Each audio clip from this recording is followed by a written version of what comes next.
the controller down. It's time to talk about something extra. My name is TJ Leo. And I'm Andrew, with a real internet connection now. Hallelujah. Finally got that shit fixed. It was my modem. It was ancient. Your decade-old modem. Yeah. Yeah, that's old. That's works. old. I'm surprised it didn't have, like, steel in it. Yeah, it works Weigh, like, 10 tons. super fucking well. It's so fucking fast. Yeah. So, yeah, now we can just, do podcasts without it having to be a whole song and dance. Let me rearrange my...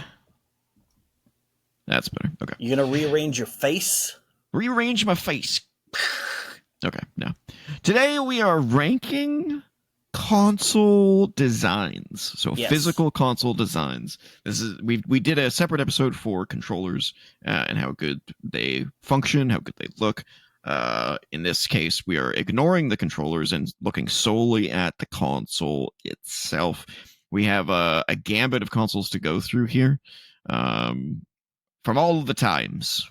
Hopefully we didn't miss anything significant. If we did, oh well. We did as much research as we could and got as much in here as we thought was worth putting in. There are certain versions that we've left out, just because we didn't want this list to get bloated beyond belief. But we have the main console designs for the majority of console history. Yeah, and a few weird ones that are worth talking about because they look interesting. But we do not have every single 3DO variant. We do not have, every possible version of every single thing. The gold Wii. We also do not have any attachments that we're talking about today. So you're not going to see CD units stuck into things. 32F or 32X or whatever. Yeah, no that 32X or anything like that. No, just the base consoles. Mm-hmm. Yeah, no Xbox refrigerator is on here. No, nothing. So let's get right into it with our first console. Yes, Atari 2600. Atari 2600, classic look. Yes. So we're ignoring the joystick. Yeah, a lot of these images, the high-res images, have the joystick in them for documentation purposes. So we're just going to ignore that and just look at the system design itself. Yeah. I used to really dislike the way this one looks. Mm-hmm. But as time has gone on and I've seen like worse designs, it's kind of moved up just by virtue of things going beneath it.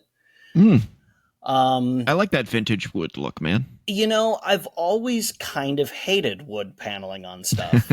It doesn't look bad here, though. No, in homes it looks terrible. Well, do you remember when it was popular? We're dating ourselves here, but do you remember when it was popular for station wagons to have faux wood paneling, just an accent along each side? Yeah. Oh, that was ugly. Yeah, that was really, really ugly.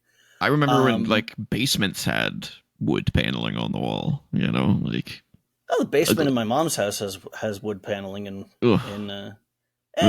it depends on the stain. It depends on all sorts of stuff. I will say as far as a wood panel goes, this one looks nice. Yeah, I like it. I think it's just because wood doesn't really say, hey, advanced technology. No, it doesn't. It grows from the ground. It doesn't exactly feel high tech. No, but it complements the console and the color scheme, and it was the style.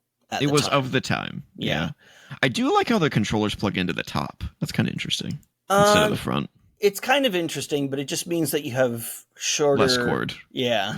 Not intuitive design choice for sure. Yeah, the cartridge going in the middle there is kind of cool though.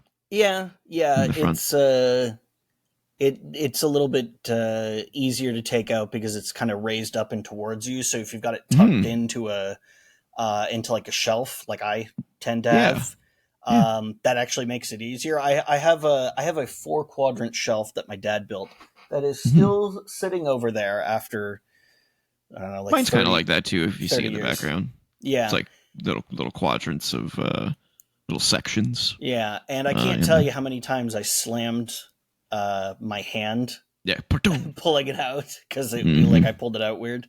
So that's what she said. That's a yep. Well, not for a while. But that makes you a little less likely to do that stuff. What I don't like is I don't like the switches on the system, because then you gotta get up to reset the game. I mean, that's also a product of its time too, though. Yeah. And there wasn't a whole lot of remote controls that had that kind of stuff on there. Yeah. And for people who are wondering why I'm specifying that on the Atari, because it's like, doesn't every system have a reset button on it? Yes, but you have to use it a lot on the Atari. You'll notice there's game select switch as well next to game reset, and that's how you go through the different modes. There's no menus on the Atari. You don't pick like 2-player mode. You flip that switch to go from 1-player to 2-player to whatever. Like if you play Space Invaders on the 2600, going through that, it has like a mode where the players like cannon is invisible, one where the enemies are invisible, one where the shots are invisible. There's a whole bunch of modes, and you go through each one of them one at a time by hitting that switch.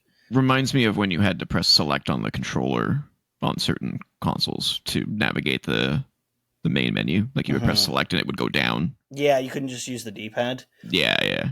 But at least that's in your hands. Here you got to get up and you got to play with the damn system every time you want to change modes. So that's video kind of computer annoying. System. Yep. Trademarked. Yep. That's funny. It was officially marketed as the Atari VCS, the video computer system. Well, there you go. But right. yeah, it's fine. I could give that like a C. It could be better. It could be a hell of a lot worse.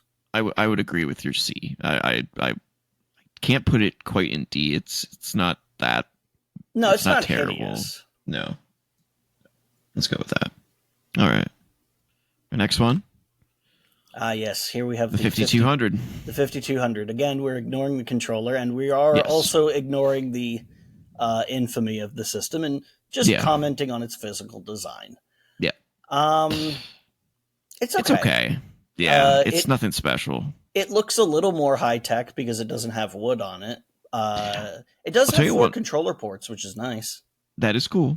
Yeah, and they're on the front this time. Yep. It's an improvement. And there's like a power on, power off button. That's kind of cool. The one thing I don't like about it is the text of Atari 5200 is the same color as the background that it's on. Yeah, I think it's hard to see. It's like embossed in there or something. Yeah, it doesn't look good. If you look at it at the right angle, then it'll be super apparent. But this photograph was not taken from that angle. No, it looks bad in that front, and also there's just a lot of empty black space at the top. Yeah, behind the cartridge. Yeah, like they just didn't do anything with it. Well, actually, that's a lid that you can open up, and I think you store game cards. Something. I think it's like the power cord or something like that goes in there. Huh. They could still design it better though. Like it could still be more interesting. Because like, how many game consoles have a fucking trunk in them for storage? That's true. Yeah. I'm sure it seemed intuitive. Like, hey, you can pack it up all inside the system, but it's like it also makes the system huge. Yeah. It didn't need all that empty space. Yeah, not a fan of this one. I would put this one in D. I don't think it's nearly as good as the other one. I don't know if it's a D, but it's definitely kind of plain. I mean, a little bit bland. I don't think it looks as good as what we just looked at. So I would think that means automatically it's got to go lower, right? I mean, I do like the utility of having 4 controller ports on the front. Yeah, that's true. That's true. Maybe we put it in C, but lower than the 2600. Lower in C. Oh, that works. But all right, let's check out what we got next. 5200, very similar. 7800. 7800, pardon me. Yeah.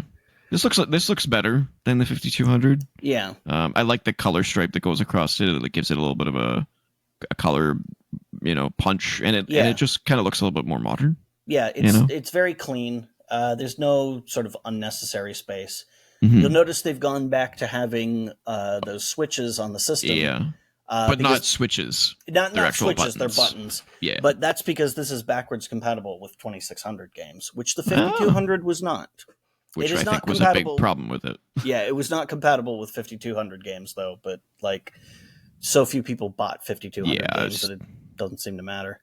No. This one's very plain, but it's plain in a clean way. Yeah.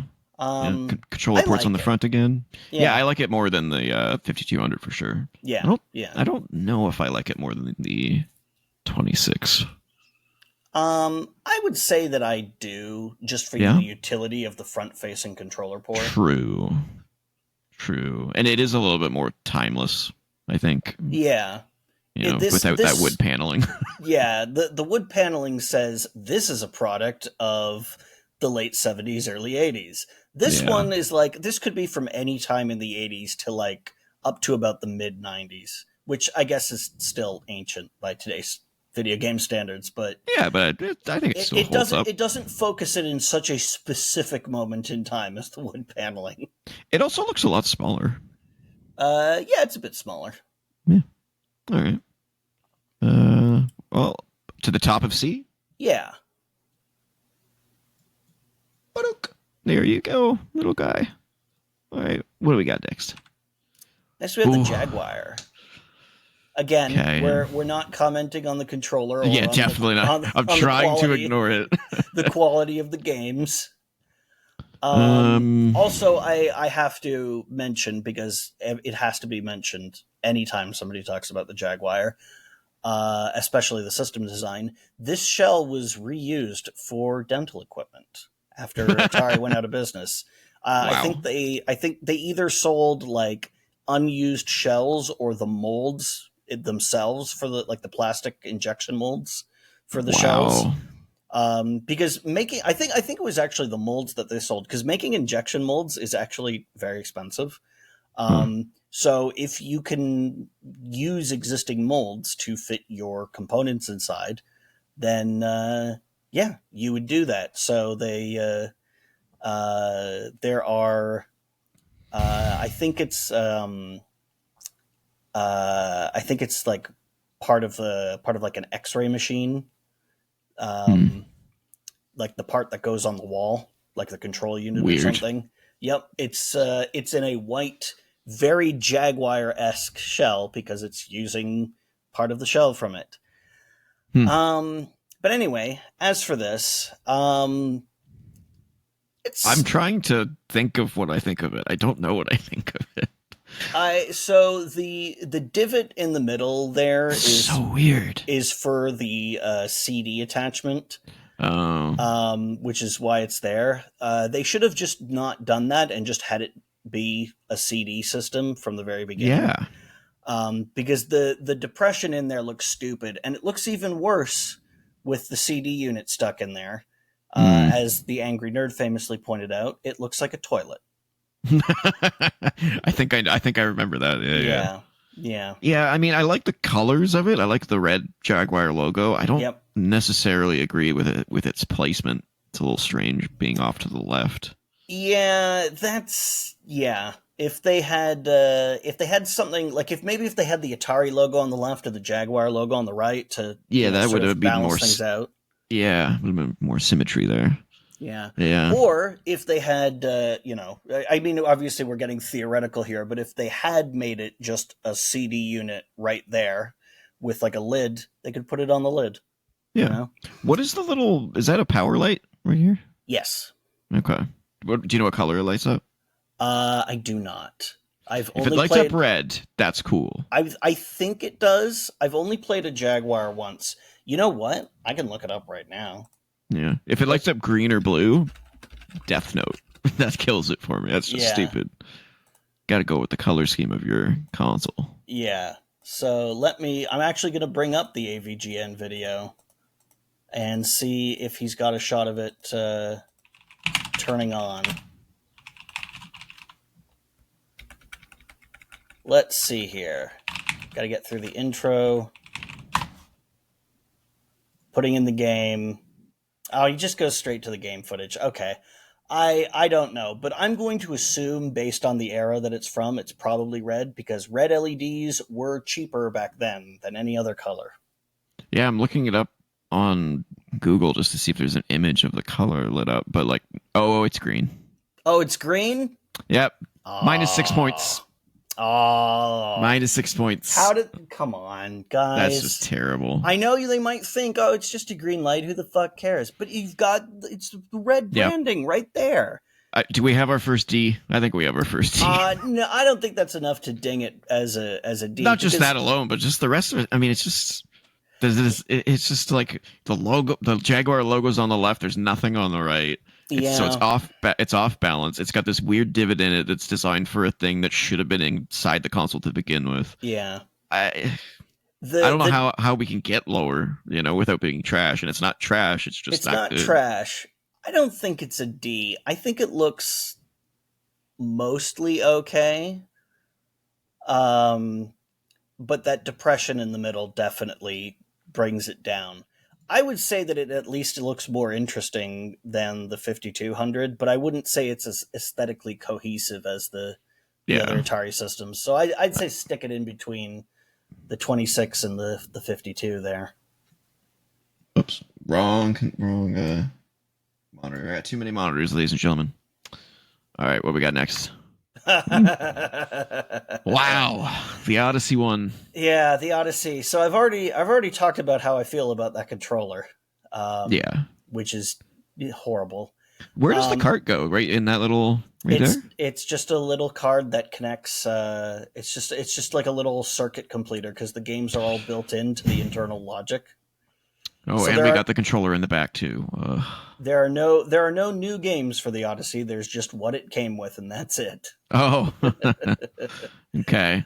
And they're barely games. But again, we're not here to talk about the software. We're here to talk about how the hardware looks. And honestly, the hardware looks really stupid. It kind of looks like a Pizza Hut. It does look like a Pizza Hut. I was gonna say it always looked like a roof to me, but you've nailed it perfectly. It's the shape of a Pizza Hut roof. Just paint it red. Yeah, that's exactly what it is. Yeah, this might be a D. I think. Yeah, I don't think it's trash because it's kind of cool looking in a weird way. It but looks it's not. A little space age, which from the this was in like the 70s, so that was the style. But man, I'm agreeing D tier. Time. All right. I gotta get used to this switcheroo. There we go. All right. We have our first D, ladies and gentlemen. Mm-hmm. It's a big D. What about the Odyssey 2? So the Odyssey 2, this is a weird one because it has a keyboard on it. What a fucking weird machine. It looks like a giant adding machine. It's not great, but it's a million times better than the Odyssey 1. I would beg to differ. I don't know. I think this thing is ugly as shit. It is Look ugly. at this thing. It looks like like you said, it looks like one of those like scientific calculators. It looks terrible. Oh, I hate this thing. It's not great, but I don't think it looks as stupid. Oh God. It looks very industrial, but I don't think it looks as bad. I would say it's a D, but it's above the other one.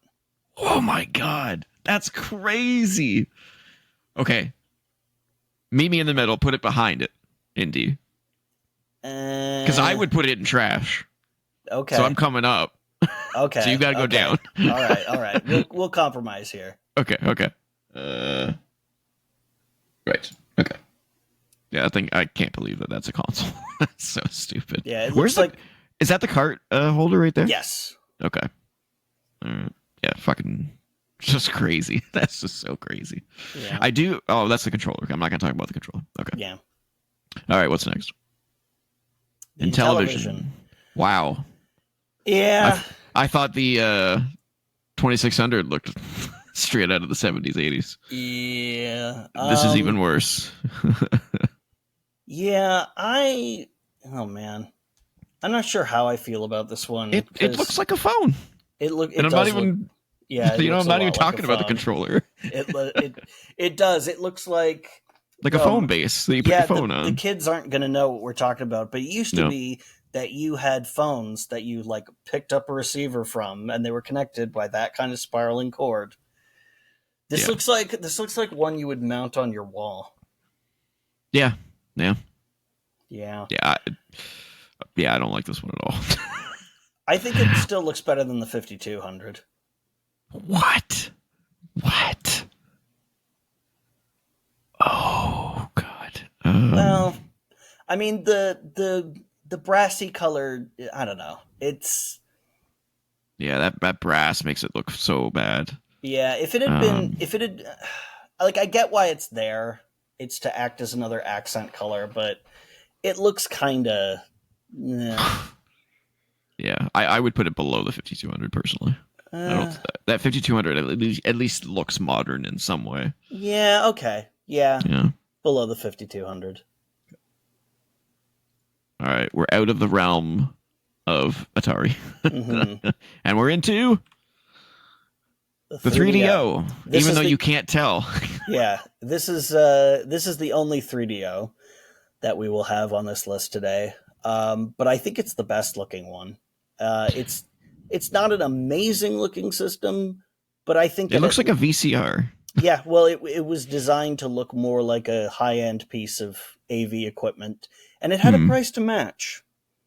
This thing was like $600, I think, when it launched. Good Lord! Yeah. What a piece of trash. Yeah.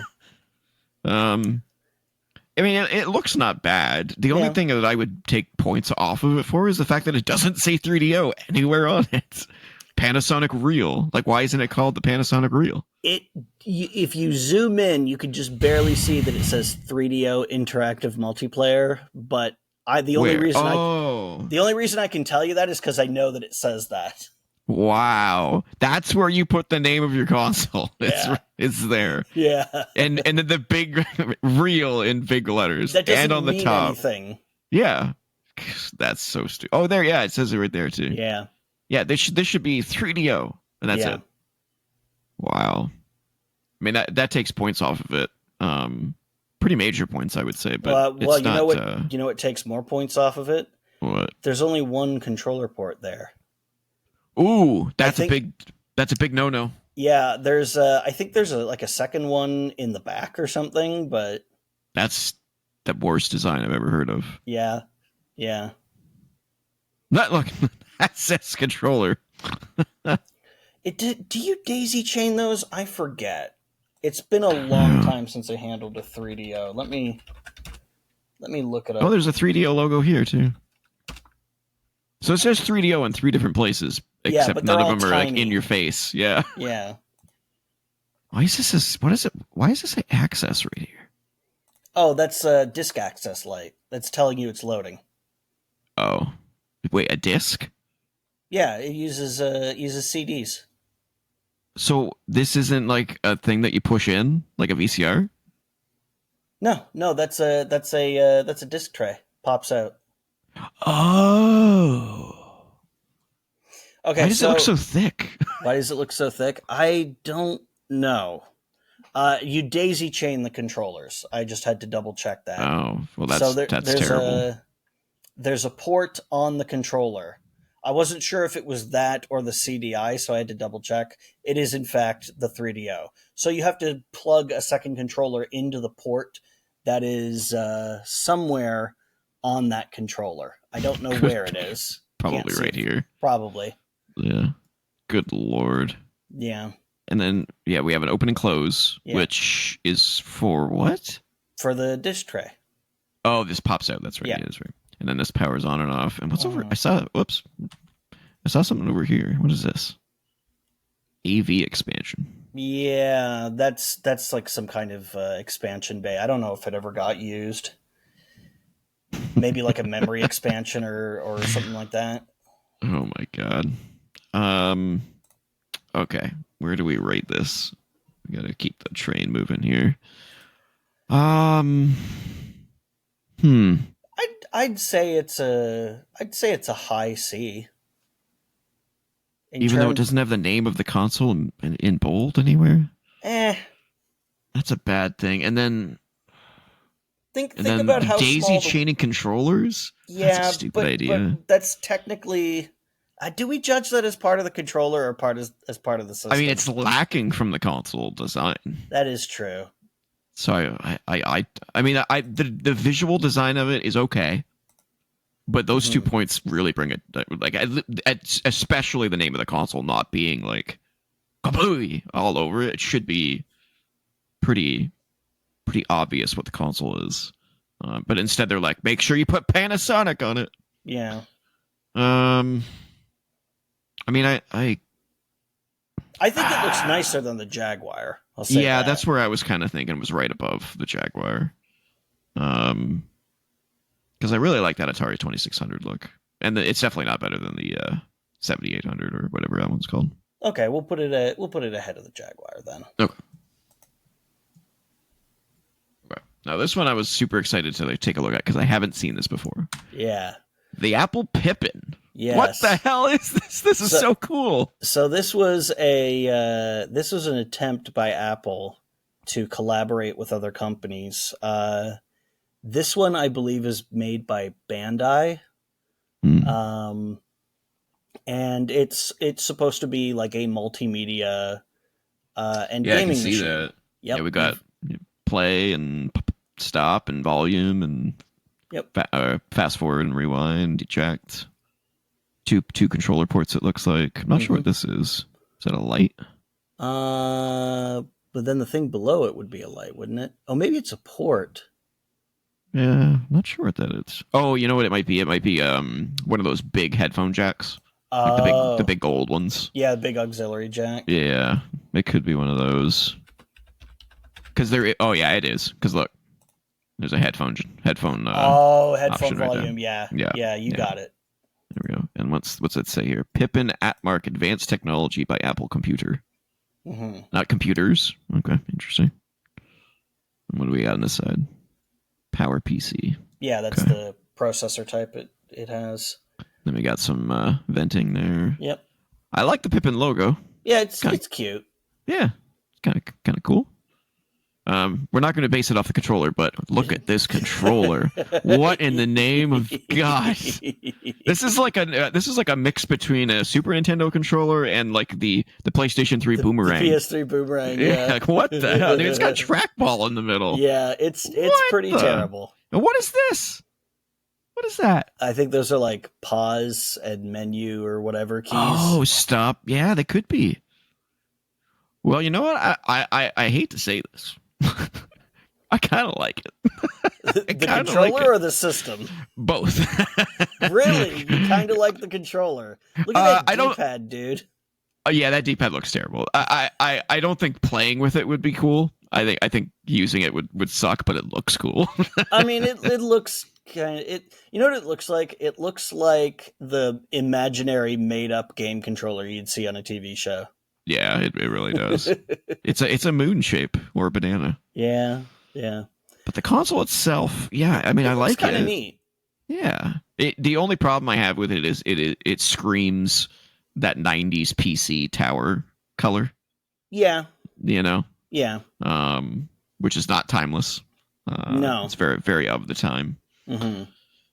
Let me look at the board here. What do we got?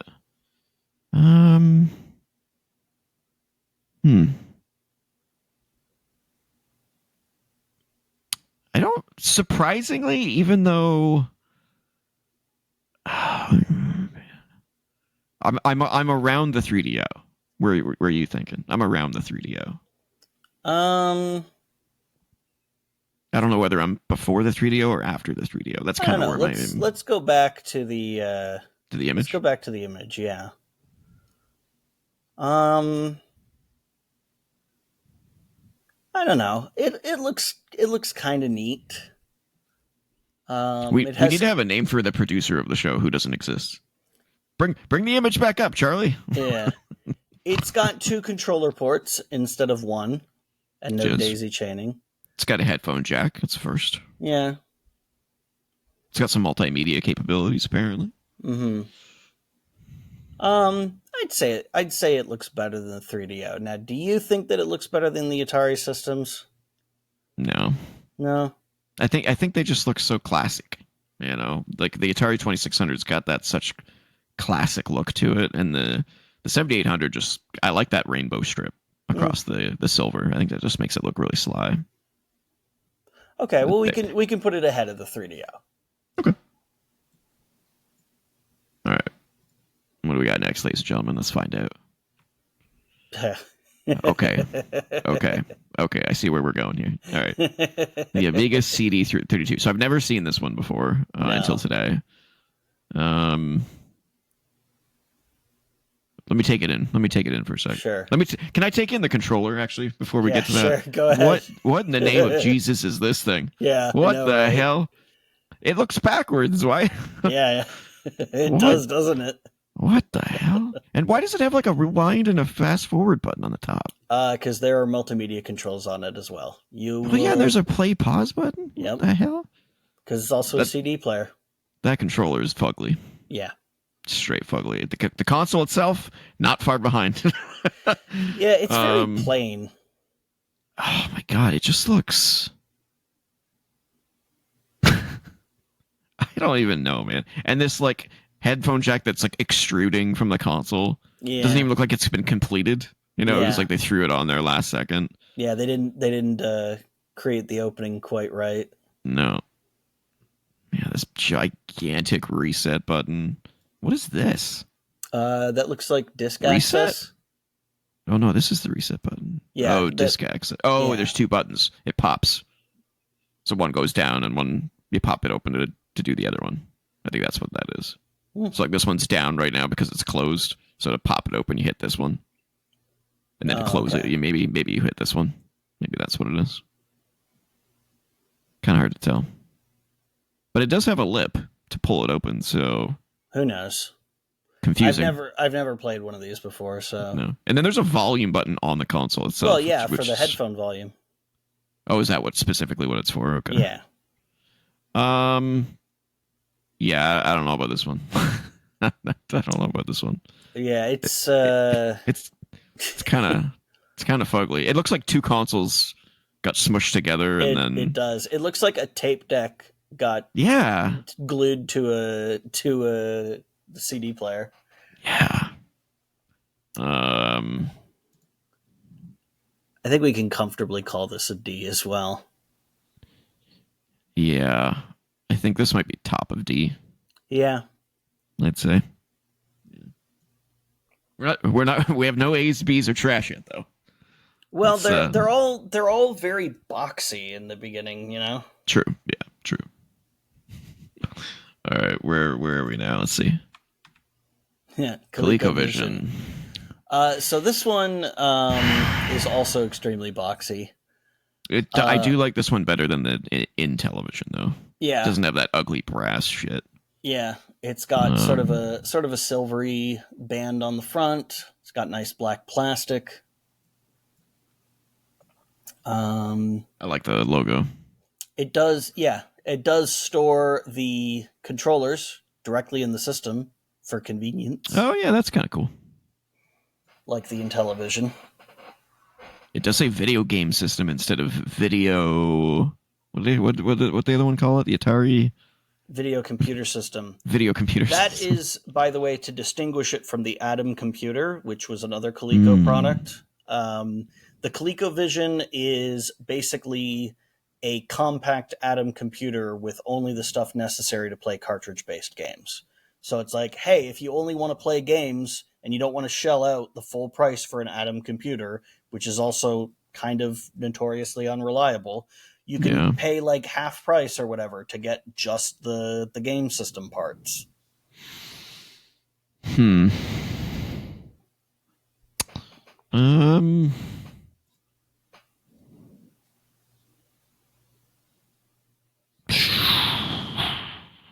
I guess I don't know. Let me look at it again.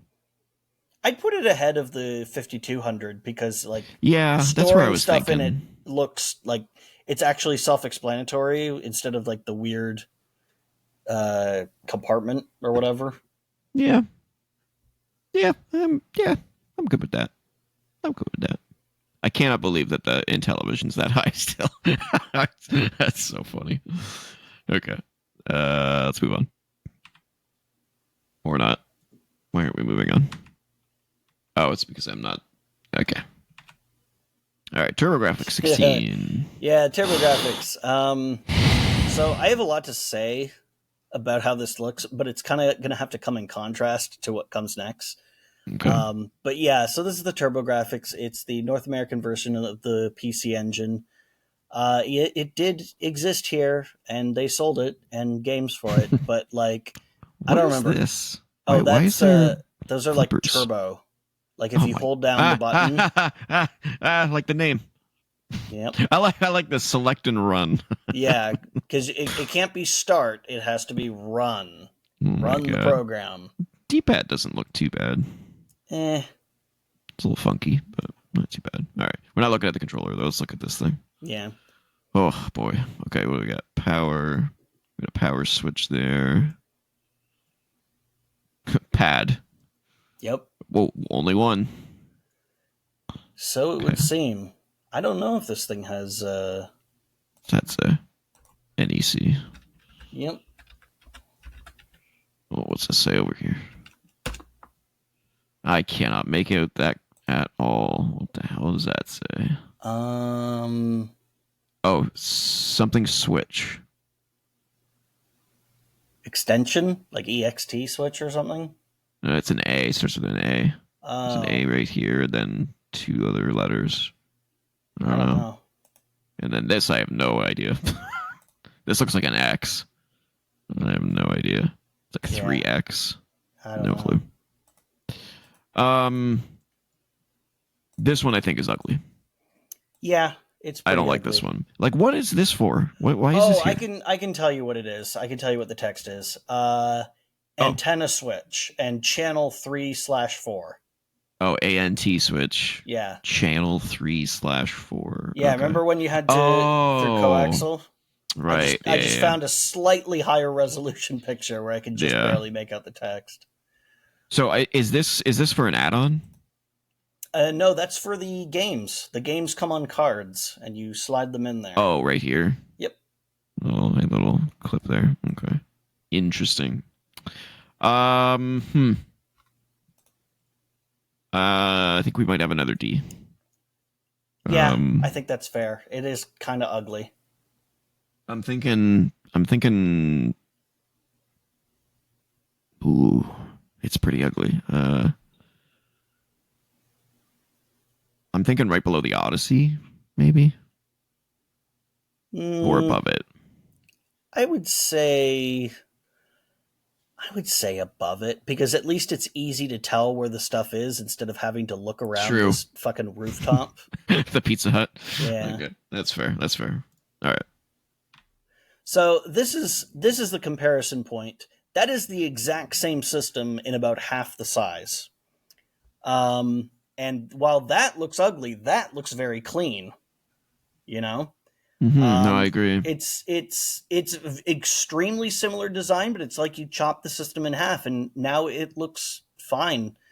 You know, in fact, the CD attachment for the PC Engine, what we're looking at right now, snaps into the side and basically makes it the size of the TurboGrafx.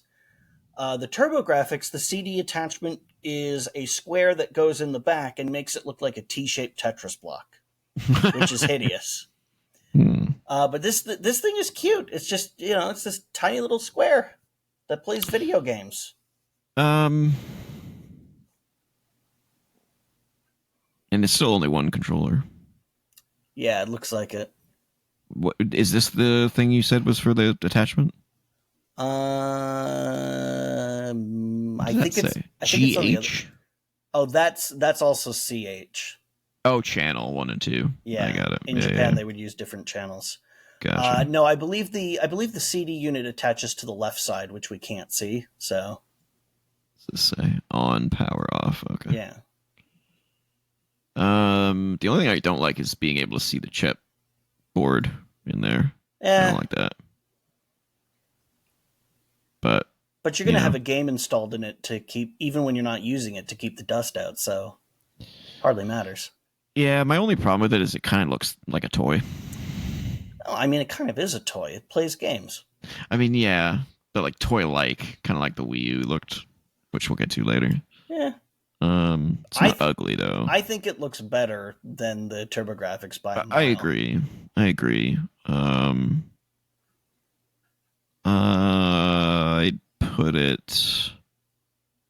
would put it above the ColecoVision.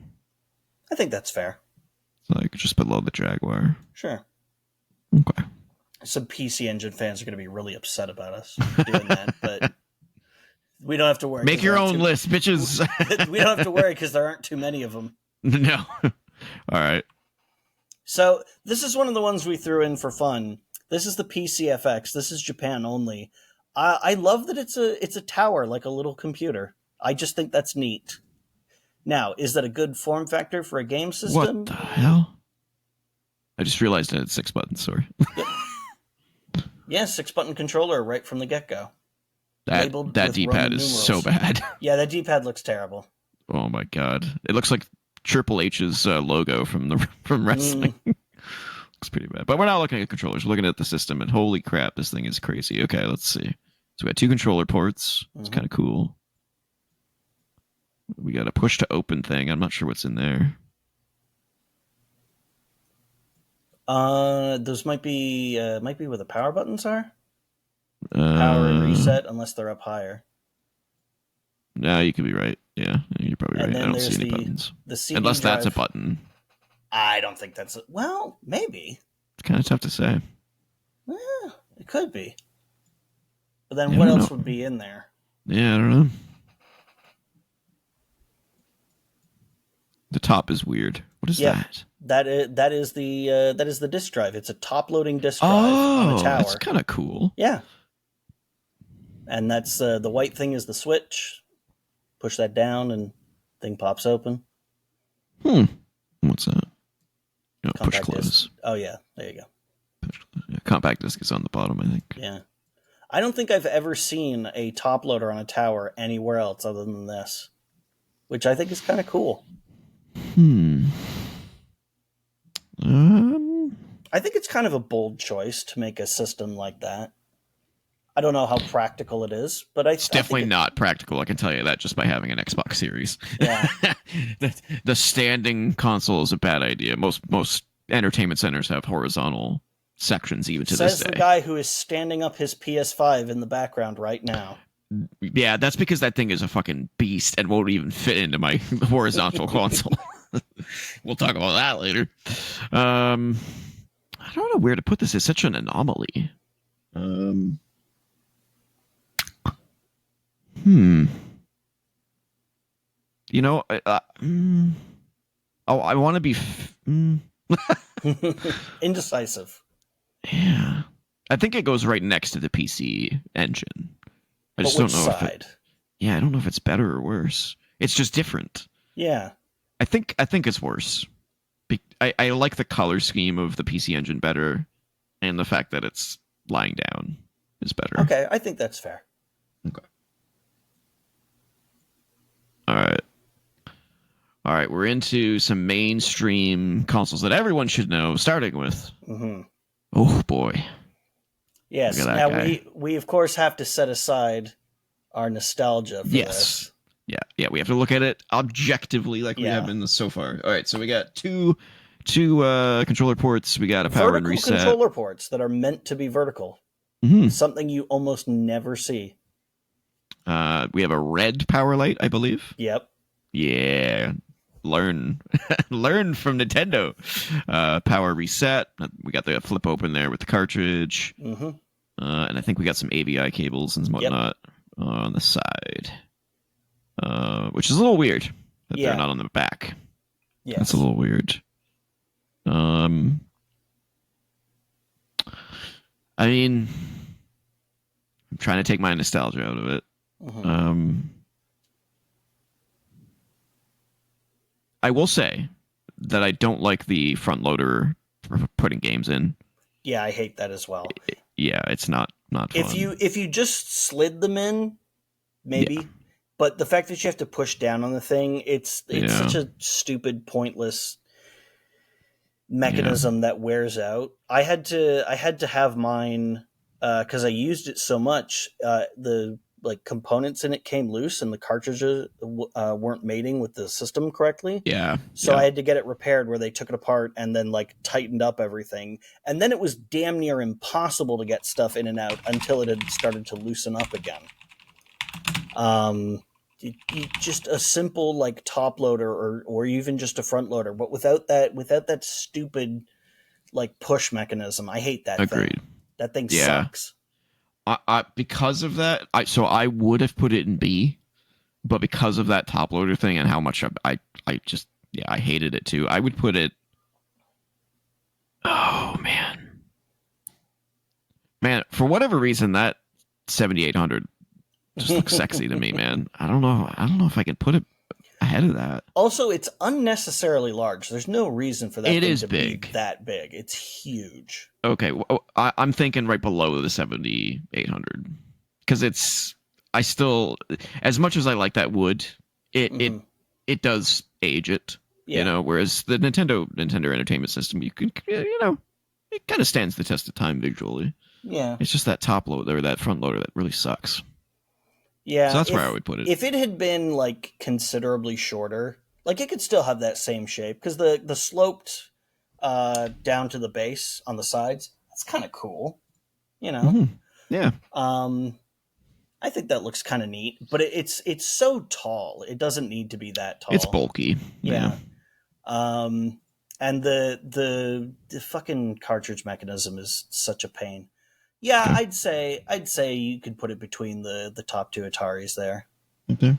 There's going to be a lot of people that are mad at us for that. Yeah, I know, but that's okay. We got to be objective about it. Objective. This is not personal. Yeah, because if we were talking about the library, that thing would be an easy A. There's so many amazing games for that thing. And if we're talking about eventually, our childhood memories of it, oh my god. Oh yeah, that'd be For me, the next console that we'll end up talking about is more nostalgic for me. Yeah, this one I was just exiting this as I was born. You know what I'm saying? I played it, but then the Super Nintendo was dude. I played this thing so much, so fucking much. You know which one we didn't play? I still have mine right next to me. I have a mini somewhere over there. One we didn't play though was this thing. So this Japanese. Yep. It's the original design. Yeah. Which has some positives and some negatives. So right off the top, it is a top loader, which is nice. It is considerably slimmer. Yeah. And shorter. Which is weird because it came out first. Yeah, well, it just shows how bulky they made the international release, for no reason. It's to accommodate that stupid mechanism. If it didn't have that, it could be so much smaller. Does it only have one console or one controller port? No, it has two, but they're hardwired. That is an extension port. They're hardwired. Yes. Oh, you didn't know that? I did not know that. They are hardwired. They are in there permanently. Because the American NES only came with one controller, right? And you had to buy a separate one? It depends on which the bundle. Which bundle you got. Mine came with two, but there were some that would have only come with one. And then there was mine came with two controllers. I can't remember if it came with the Zapper or if I got that later. I'm pretty sure it came with the Zapper. Oh, yeah. It would have had to, because it came with Mario Duck Hunt combo cartridge. Yeah, it did. Yeah. I remember. We talked about this on a previous episode sometime. Yes. Yeah, I remember. We looked it up. But then the original deluxe kit had the fucking Rob the Robot in there as well. But no, that front port there, that's for special controllers like the Zapper. That's where that goes in the Japanese version. So I'm gonna say two very contrasting things. Go for it. Number one, this controller is fucking sick. It looks so sick. It looks kind of neat. I love the red with the gold brass kind of look. The red and gold is a good look. that looks hot as shit. The console itself, not so much. This cream color, kind of ugly. Now, I will say that photo appears to have had some yellowing to the plastic, because I've seen them look whiter than that. It was never pure white. No, it was never pure gray. Yeah. It is sort of a cream color. I think that one is yellowed a little bit. Yeah. Or maybe it's just not photographed in optimal lighting, but it is sort of an off-white cream color, which I don't mind. I would have preferred a gray or a white, or this gold. Yeah, well, the whole body in that might get a little overwhelming, because think about how it would catch the light. Or maybe instead of like they reverse this, so like the like the body is red. Yeah. So like the gold is the accents instead. Yeah. You know what? I think that would be Yeah. This cream color just doesn't do it for me. It's weird. I do like those controllers, man. That might be one of my favorite before you classic controllers. Before you get all in on those, the cords also come out of the side. Oh.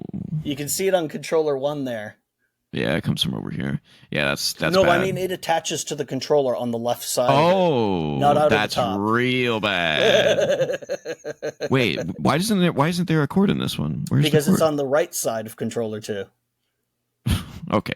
I think they may have photoshopped it out just for clarity's sake. Okay, so I don't think we can take that against it, because that's on the controller end. That's the problem, and not on the console end. Right. But you know what I'm saying? Hardwiring them. But hardwire is stupid. That's a terrible idea. Yeah, because if the controller dies, you're fucked. You're fucked. So, yeah, this one's very complicated. But I think there's a lot more negatives than positives here. Yeah, I mean, I hate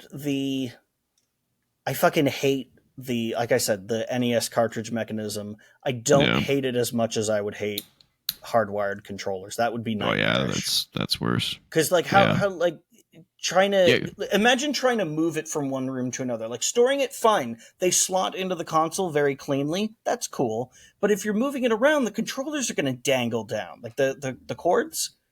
It's that's terrible. That's terrible.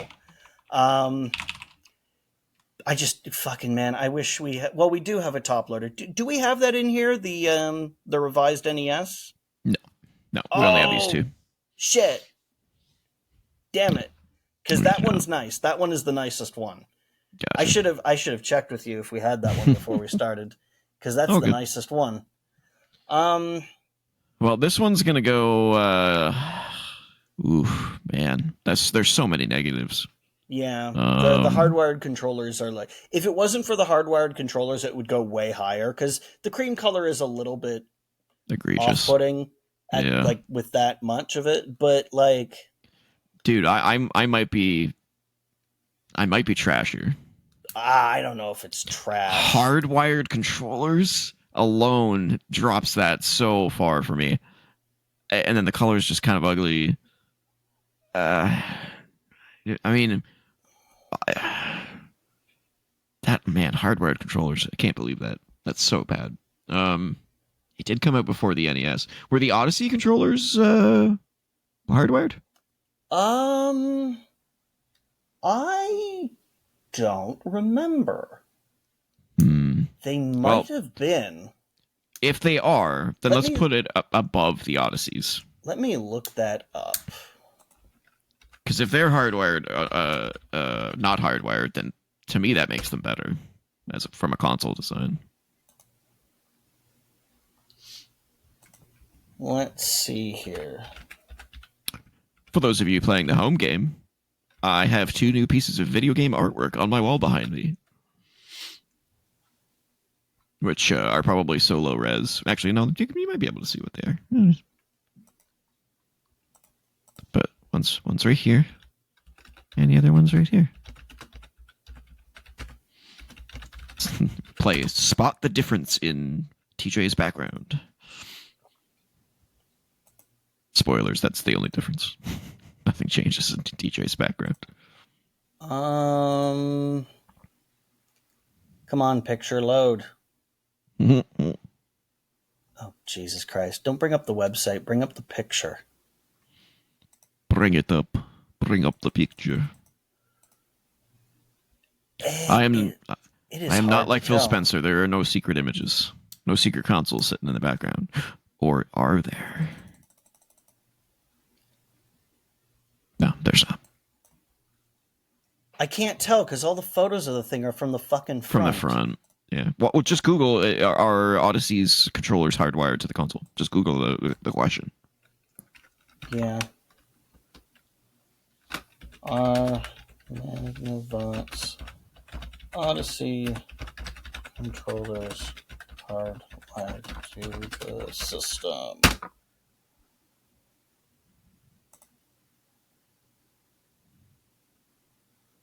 Oh my god, it's giving me like full hardware overview guides. Oh god. I'd say don't worry about it then. Let's assume they are. Let's assume they are. So let's put it ahead of those. Oh, wait. Oh. Wait. I have a photograph of a detached controller, so no. They do not appear to be hardwired. I gotta put it at the bottom of D then. Really? That's such a terrible design and idea. Like, who would have thought about that? So the controller dies, you can't replace it. Well, you can, but you have to send it into Nintendo. Or just replace the whole console. That's a huge pain in the ass. It is a huge problem, yeah. Yeah. Like, that's bad design. Yeah. Yeah, I agree. Yeah. To the bottom you go. I would put it in trash, so I'm bringing it up to D. to the last place in D for you. Because I just think I just don't like it. It's bad in like almost every way. The only positive for me that it has is the controllers themselves, which look amazing. Mm-hmm. But then they ruin that by having the controller hardwired and the controller in the side of the controller. Yeah. You know? And we're not judging the controllers anyway. And and that's not even exactly. So all right. Next up. Oh, look at that bad boy. Yeah, here we go. So I think we have our first A here.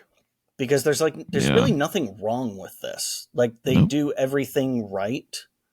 Top loader, two controller ports in the front with an eject button to make things easier. Yeah, reset. Yeah, power and reset are switches instead of buttons, so it's harder to hit them by accident. Yeah, timeless. Yeah. There's really nothing wrong with the design of this thing. No, I would agree. I don't. Well. I think there's sexier looks. So maybe let's put it in B for now. Well, and see if we move it to A later. Okay. Cause I'm curious to see if we look at anything and go and both like yell out A. Yeah. You know what I'm saying? Because I'm on the edge of that. Yeah. It could be an A. I'm just not sure yet. It is industrial, but it's kind of like it's sort of like a pseudo-industrial design because it doesn't have any actual like hard edges. They are still rounded. So, it's clearly something that's meant to go in the home. I kind of like it. I mean, I definitely like it.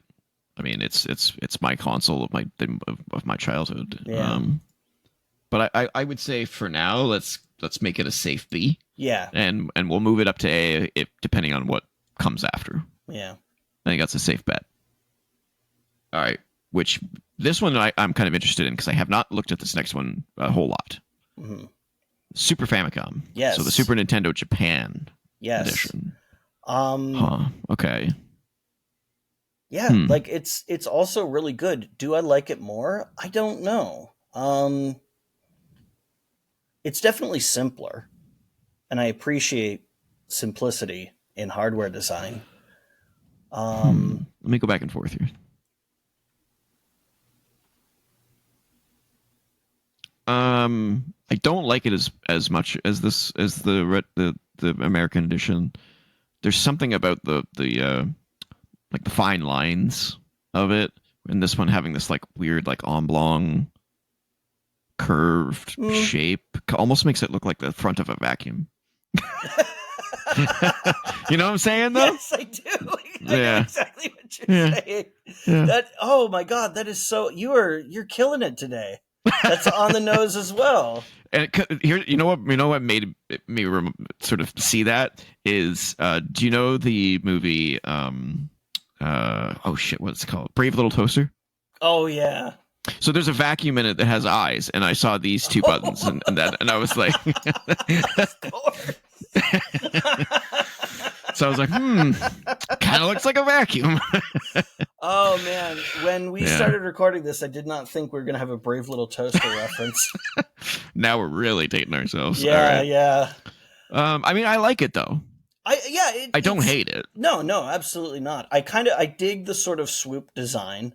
I was a little on the fence about this, but it does look like it's raised up on a little bit of a platform. You can just kind of see it peeking out, which is the same as the US version.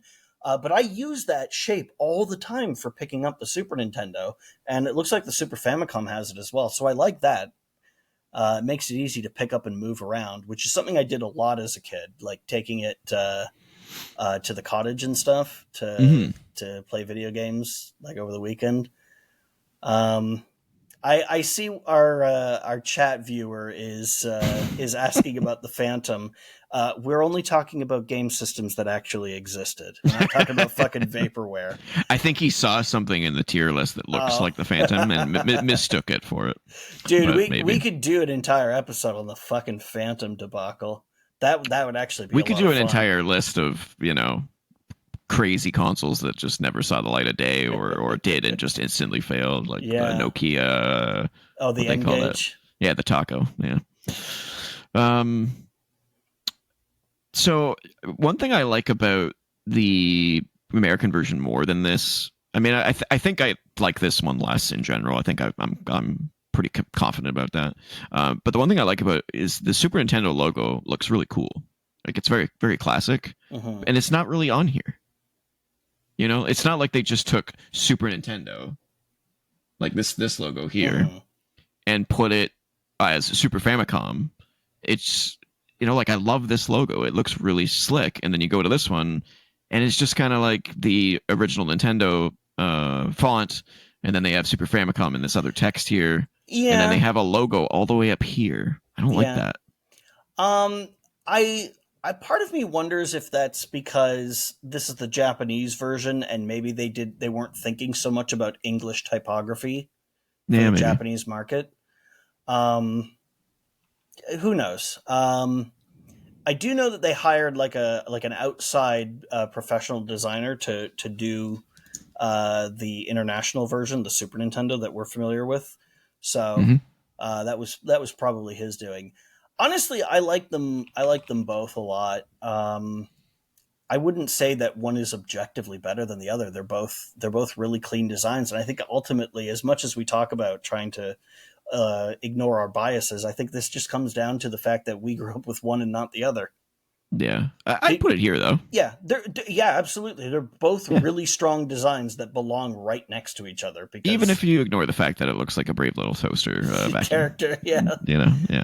Yeah. All right, what we got next here? Bada bing. Yep. So we have the N64, which is not bad.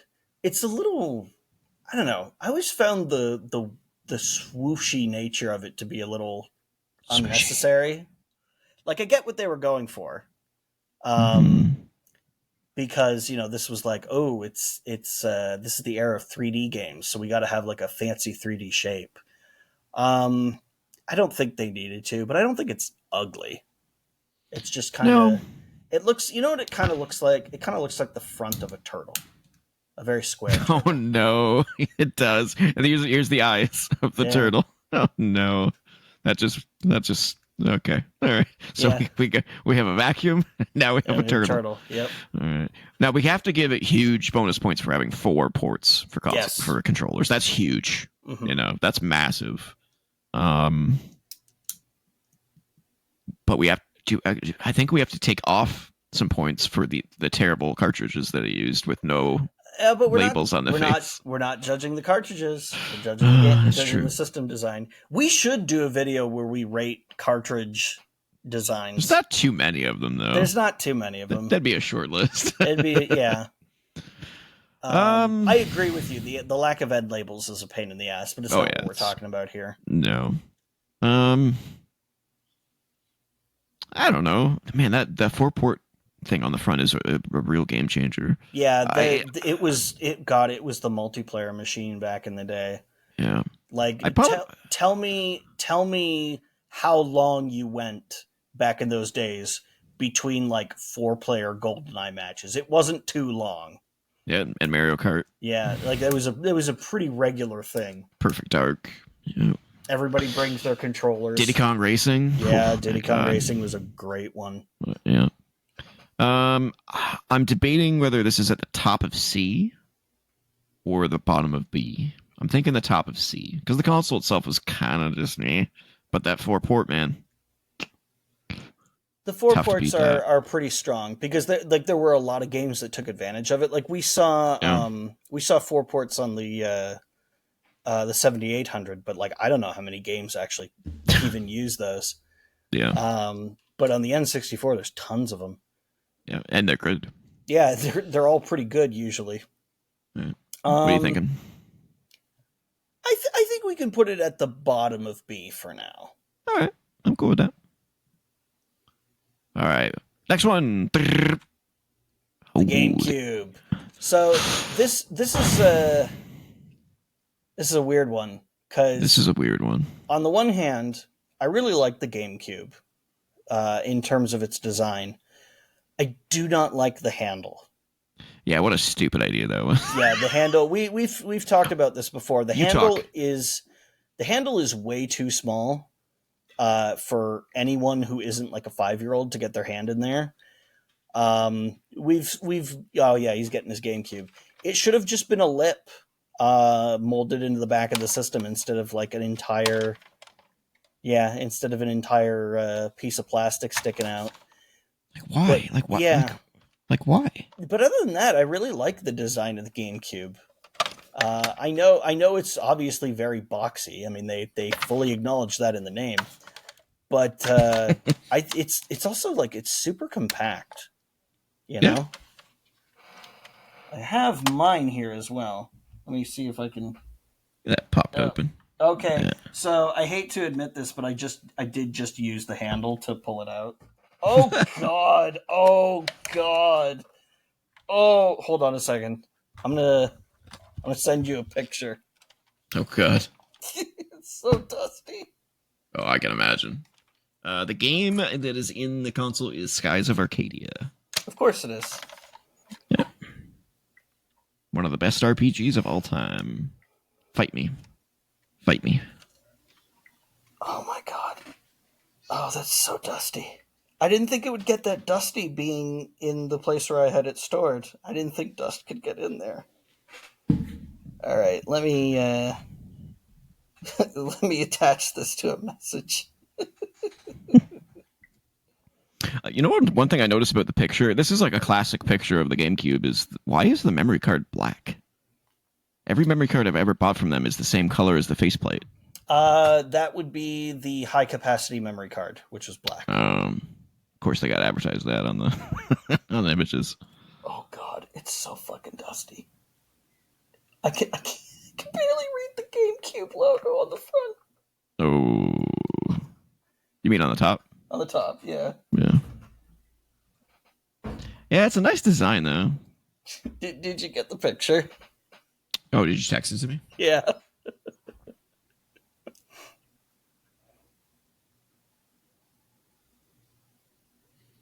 Oh, good Lord. What the name? See, I don't know if we can see it. What is happening there? What is It's covered in snow. I haven't used it in a while. Good Lord. Hold on. I'm gonna get up and clean it. I'll send you a before and after. Oh God. Oh, you know what I just realized is that the GameCube has 4 ports in the front too. Never even thought about that. just moisten it lightly. You know, he's gonna moisten it. Don't use that word, just Andrew. Moisten. That the dust will stick. All right, let's pull. Oh God, I turned it around for some reason. Why did I do that? Okay. Oh, clang, clang. Oh God, it's so thick. Ew. Oh, no. I think you're killing our audience. You're just God. wiping away your skin cells. That's what you're doing right now. Okay. This is just nasty. This is really gross. It's like a centimeter of dust that I scraped off of it. Not off the top, like when I rolled it up on the. Oh God! I'm gonna take a picture of it. I'm gonna take a picture of it now. Well, I'm not showing the audience that. That's for sure. That might make me gag, let alone the audience. You never know who's watching. Let me see if I can position this. Soulja Boy had a console? Oh yeah, the Soulja game. The Soulja game? That was the name of the system? Yeah, it was just one of those like cheap Chinese generic handhelds that you load emulators. Oh, I see. Onto, that he then had branded. So stupid. Yeah, he's special. Yeah, I see something. I don't know what he is, but he had that one really popular song, and yeah, which I don't even remember the name of anymore. Shit. Was it Soul? Crank Dat. That's what it was. Crank Dat? Yeah. Oh yeah. Crank Dat Soulja Boy. Now why me you? Now why me you? Don't get us copyright struck. Yeah. Oh God. Oh, it's so dusty. You're still cleaning it? What is happening right now? Are we taking a break? Oh, that was really gross. Okay, I'm gonna use the handle to hold it while I dry it off. Gross. So it finally saw some use. Nasty. Right. Here comes the after shot.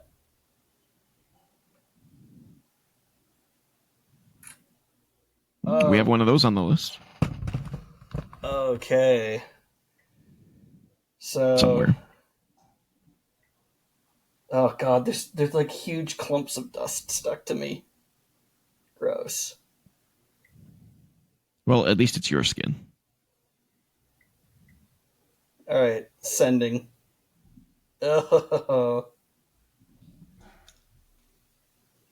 Oh. It's everywhere. Wow, that is a vast improvement. It looks better than mine. Okay, well, that's gross. I'm gonna wash all those dust bunnies off now. I'll be back in a second. That's gross. Oh,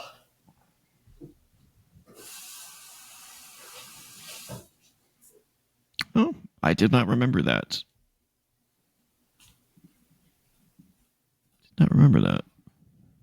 Oh God, I got a dust bunny petting zoo on me. Oh, I should see what game is in mine. Let me pump the lid on that. I'm gonna guess Dinosaur Planet. Nope. What is it? Harvest Moon. Oh, okay. Well, that makes sense. Yeah, I like those games. Yeah. Yeah, GameCube, love it. Do you think it's an A? It might be. I don't know if it's an A. It's definitely. I mean, if we ignore the handle, yeah, I think it's an A. I mean, it's got 4 ports on the front. Yeah. It does have memory cards, which kind of suck. Yeah, but I mean, that's what you got to do with the disc product system. of the time. Yeah. Yeah.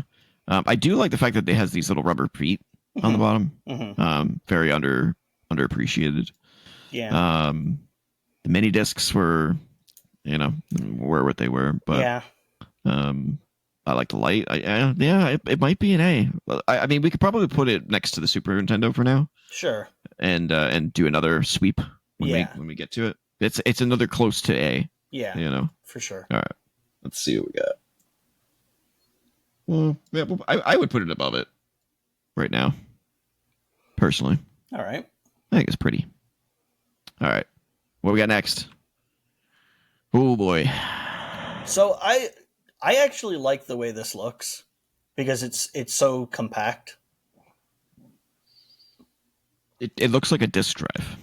It is a disk drive. I know, but it's just like the Wii was more about the controller than the console. Yeah, it's an incredibly basic design, but it doesn't need to be anything more than that. And it does have the GameCube ports on it. It does have the GameCube ports and the memory card ports.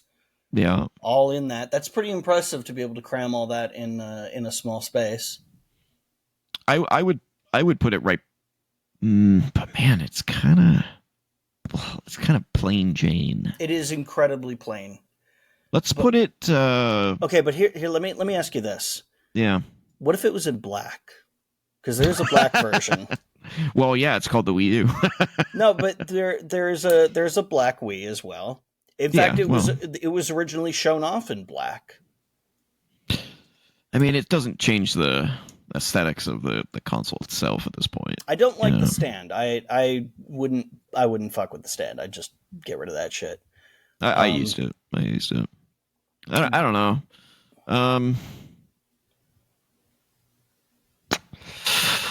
I mean, let's look at this list. It plays GameCube games in something that's like half the volume. Yeah. I guess it's got to go behind GameCube. Because I think the GameCube is just prettier. Okay, that's fair. Cooler design. The GameCube does stand out more. Yeah. For sure. Yeah. All right, well, this is going to take long. Yeah, so this is unfortunately covered by the controller, which is about the same size as the system. It just keeps going back. It's got rounded sides. That's basically it's just all a Wii. It's a Wii with rounded edges. Yeah. But it doesn't have GameCube ports. Nope. Doesn't have GameCube support. Doesn't have GameCube support. Yeah, I mean, that alone kind of moves it down the line for me. Yeah, aesthetically, it's boring. Fine. It's fine. It's a little, but it's basic. It's plain. It's. But I mean, if I was to go looking at the PC engine, I think that looks cooler than the Wii U. I don't know. I kind of like the Wii U. But it's so plain Jane, and it's missing things that the Wii has. I don't know. I'd put it like. I think you're letting the feelings about the system. No, I mean, I'm just looking at the console. It's just a white CD drive. I agree with the Wii because it's got those extra ports. Mm-hmm. I do like the stand. You know, it even has the memory card doodads ports on it for the GameCube. The Wii U loses that. It plays Wii games, but it's boring looking. I don't know. Yeah. Okay, that's fair. The loss of functionality definitely affects it. Like, why couldn't it have the GameCube ports? There doesn't seem to be any reason for it because it's exactly the same as the Wii, except it plays Wii U games and Wii games. Yeah. So why doesn't it play GameCube games? I genuinely do not. Well, I think so. I've heard that it may be because it overcomplicated the mechanism, but like that wasn't a problem for the Wii, so I don't think exactly. That's correct. Sounded like excuses. Yeah, I think they just wanted to save money and say, yeah, we're not going to have the 100%. the stuff to do GameCube stuff, whatever, which I think was stupid. I could put it at like, I don't know. I honestly don't. It's not displeasing to look at. It's just hella boring and lacks features of its predecessor. Mm-hmm. This is funny. I don't know. I mean, it's not worse than the fucking Jaguar. No, I wouldn't put it that low. I was thinking.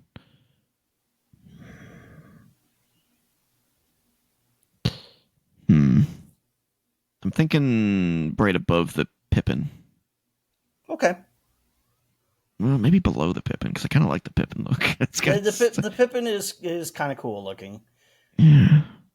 And Yeah, maybe right below the Pippin, because it's better than the 3DO. Yeah, it doesn't throw out a bunch of cool stuff like the Wii U does.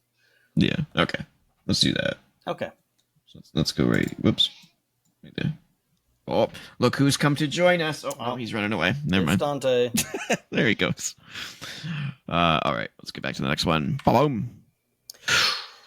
Yeah, so this is a bit of an interesting one because we're not doing handhelds here, but the Switch isn't just a handheld. No, it's both. Yeah, so I think the Switch is great. I think the Joy-Cons are kind of annoying, but you can dock it and put them in a little the little grip that makes it easier to use them. You can get the Pro controller if you feel like shelling out $90 for a fucking controller. Yeah, the Switch is good. Its design is driven by its utility, which means it's not going to be the most stylish looking, but in terms of functionality, like that's kind of how design should be driven, you know? Yeah. So if we're taking the Joy-Cons out of the equation because they're controllers, yeah, it doesn't really have a console. It's just a screen. Yeah, it's just like a tablet. Yeah. I don't know how to rank that. Do we rank it? I don't know. I don't know if we do, because it doesn't have a design. It's just a tablet, like you said. Yeah, that's, I don't know. Maybe we create a disqualification section. I never even thought about that. Maybe we come back to it for when we do handheld system design. Okay, let's do that. So I will create a quick. Oops, that is not what I wanted to do. I'll create a quick disqualified section below. Why did I get 2? Oh God! So it's all coming apart at the seams. Okay, which means the Switch 2 is also going to be disqualified. So everyone take a quick look at that sexy beast that comes out in, 2 weeks? Yeah. I will say it looks nicer. So I would, wherever we put the Switch, I would put this above. I agree. I would agree. All right, so we're disqualifying that one as well. All right, so let's get back to actual consoles with the Master System. Yes, this is an interesting looking one. I hate that the control cord comes out the side of the controller again, but that's on the controller side. That's on the controller side. Yeah, it's got the front facing ports, so that's good. It has like an explanation. Yeah, a diagram flow chart of how this works. I don't think it really needs that, but okay. No. Card input. Wait, card input? Yep, games came on both cartridges and cards for the Master System because the cards were cheaper to make. So if you had a small game that could fit on, I think it was like a 16 kilobyte card. So if you had a really small game, it was just cheaper to manufacture on the card. Oof, that controller. Yeah, but again, we're not talking about. I kind of like the styling of the controller. Yeah, it looks cool. I just wish that it didn't. Yeah, the cord didn't come out the side. And the functionally, I don't necessarily think that it needed a joystick. Yeah, well, you can unscrew that. Oh, so it could just be a D-pad. Yeah, a really bad D-pad, probably. Yeah, it looks kind of mushy. Yeah. I've never played an actual Master System like with the controller and everything. So. Yeah, me either. Yeah. It looks kind of cool though. It kind of reminds me of like Batman Beyond. Yeah. For some reason. Yeah. No, I see what you mean with the black and red. And the black and red motif has kind of got a sharp and angular nature of it. Yeah. Yeah. No, I definitely see the Batman Beyond. I kind of dig it. I don't dig the random diagram on the front of it. It's kind of stupid. It's very, very strange. I do like the dash of color that it gives it. Yeah. But I don't know. Okay, let's look at our list here. What were we thinking? Man, I kind of like it. Yeah, I do too. I think it looks better than the NES. Ooh. Yeah, I know, controversial, but hot take. It only takes up as much space as it needs, and it doesn't have that fucking zero insertion force mechanism that I hate so much. He said zero insertion method. I would have put it below the NES, but I'm okay with putting it right above the NES if that's what you want to do. I mean, I think it looks better than the 7800. Okay, let's compromise between those two. I don't want to go that. Let's compromise. You really like that 7800? Yeah, I think it looks sexy. Can I go back and look at it? Let me go back and look at it. Where is it here? It's way back in the day. Yeah, man, I don't know. It's nice. There's something about it. Yeah, it's straightforward to the point. No bullshit. That rainbow stripe looks really cool. I don't know. No, if it didn't have the rainbow stripe, I'd be bored as fuck with it. But that rainbow stripe adds a much needed splash of color to it. Yeah. Okay. All right, where were we? We were there. Here. We are. Okay. So I've moved it already. So let's go to. Ooh. Okay. That is the Model 2 Genesis. Do we want to do the Model 1 first? Is that the Mega Drive? This one? Yeah. Okay. Let's do that one. Yeah, so this is the Japanese/European version where, I mean, it was called Mega Drive everywhere except North America. And this is the original design. It has its own headphone port and its own headphones volume port or slider again. Not sure why that was such a thing. Like, who's sitting right up in front of their TV close enough that they can use headphones? That's a good question. I'm trying to figure out what is this on? Yeah, it's the power. Why does it say cartridge lock? Because I think there's a piece of plastic that holds the cartridge in, kind of like on the original Game Boy. I don't know. I didn't have this one. I had the Model 2. Well, it looks like there's 3 options: on over here, off over here, and then in the middle. I think just the angle of the photograph. So this is off. It like the red line on the switch lines up with the white line. Oh, I see, and then it lines up with this one for on. Yeah, okay. it's just the angle of the picture. Gotcha. It doesn't look right. It's fine. Yeah. The only thing I find weird about it is this circular shape makes it look like it is a CD-based console. Yeah. But it's not. It's not. So, and it just has this giant gold thing that says 16-bit. Yeah, I know. Like, I would much rather it say, like, Sega or Mega Drive. I know, right? Weird. Instead of it just being in the corner there. Zoom in on the text. What does it say? High grade multi-purpose use. What you mean for a fucking game system? Yeah, an AV intelligent terminal. Yeah, that's okay. That's a whole lot of gibberish for no reason. Yeah. Yeah. Also, why is it in English? If this is the Japanese version. I don't know. They've got English on lots of stuff. Also, this might be a European model. Oh, maybe. Yeah. Okay. Well. Oh, you put the Master System behind the NES. Oh, my bad. There we go. Yeah, I think the big 16-bit and like gibberish hype marketing, like why are you putting like Garbo random ass bullet points on the system? Like, clearly I've already bought it. You don't need to sell me on it anymore. No. Dude. Yeah, it's kind of stupid. But is it more stupid or less stupid than the Master System operational diagram? I suppose the diagram at least has a purpose if you're completely clueless. I'll be honest with you. My thought is to put it above the 3DO. Maybe below the 3DO. That's kind of where I'm sitting. I don't know. I just think it's just... I don't know, man. I don't know. I don't like the circular bit. I don't like the fact that it's a 16-bit on the front. Why is there a blue button and then a red accent and then a gold accent and then blue white? Is a weird choice. Went backwards. Yeah, I don't understand. It just doesn't. the design just doesn't flow at all for me. The physical design is okay in some places, but it's the circle is weird. The color choices are kind of weird. Yeah, I'm not feeling it in terms of color as much. So okay, sure. Behind the 3DO, the 3DO is at least color consistent. Yeah.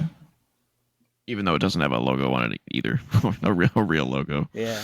Well, it has a real logo. That's the problem. Yeah. Oh, real logo. Oh, I see what you did there. Okay. Let's go to the Model 2. Now, this one is nice. This is the one I had. Sleek. This is great. I have this one. Yeah, there's really nothing wrong with this. Also, you know where else it looks really nice? On the inside.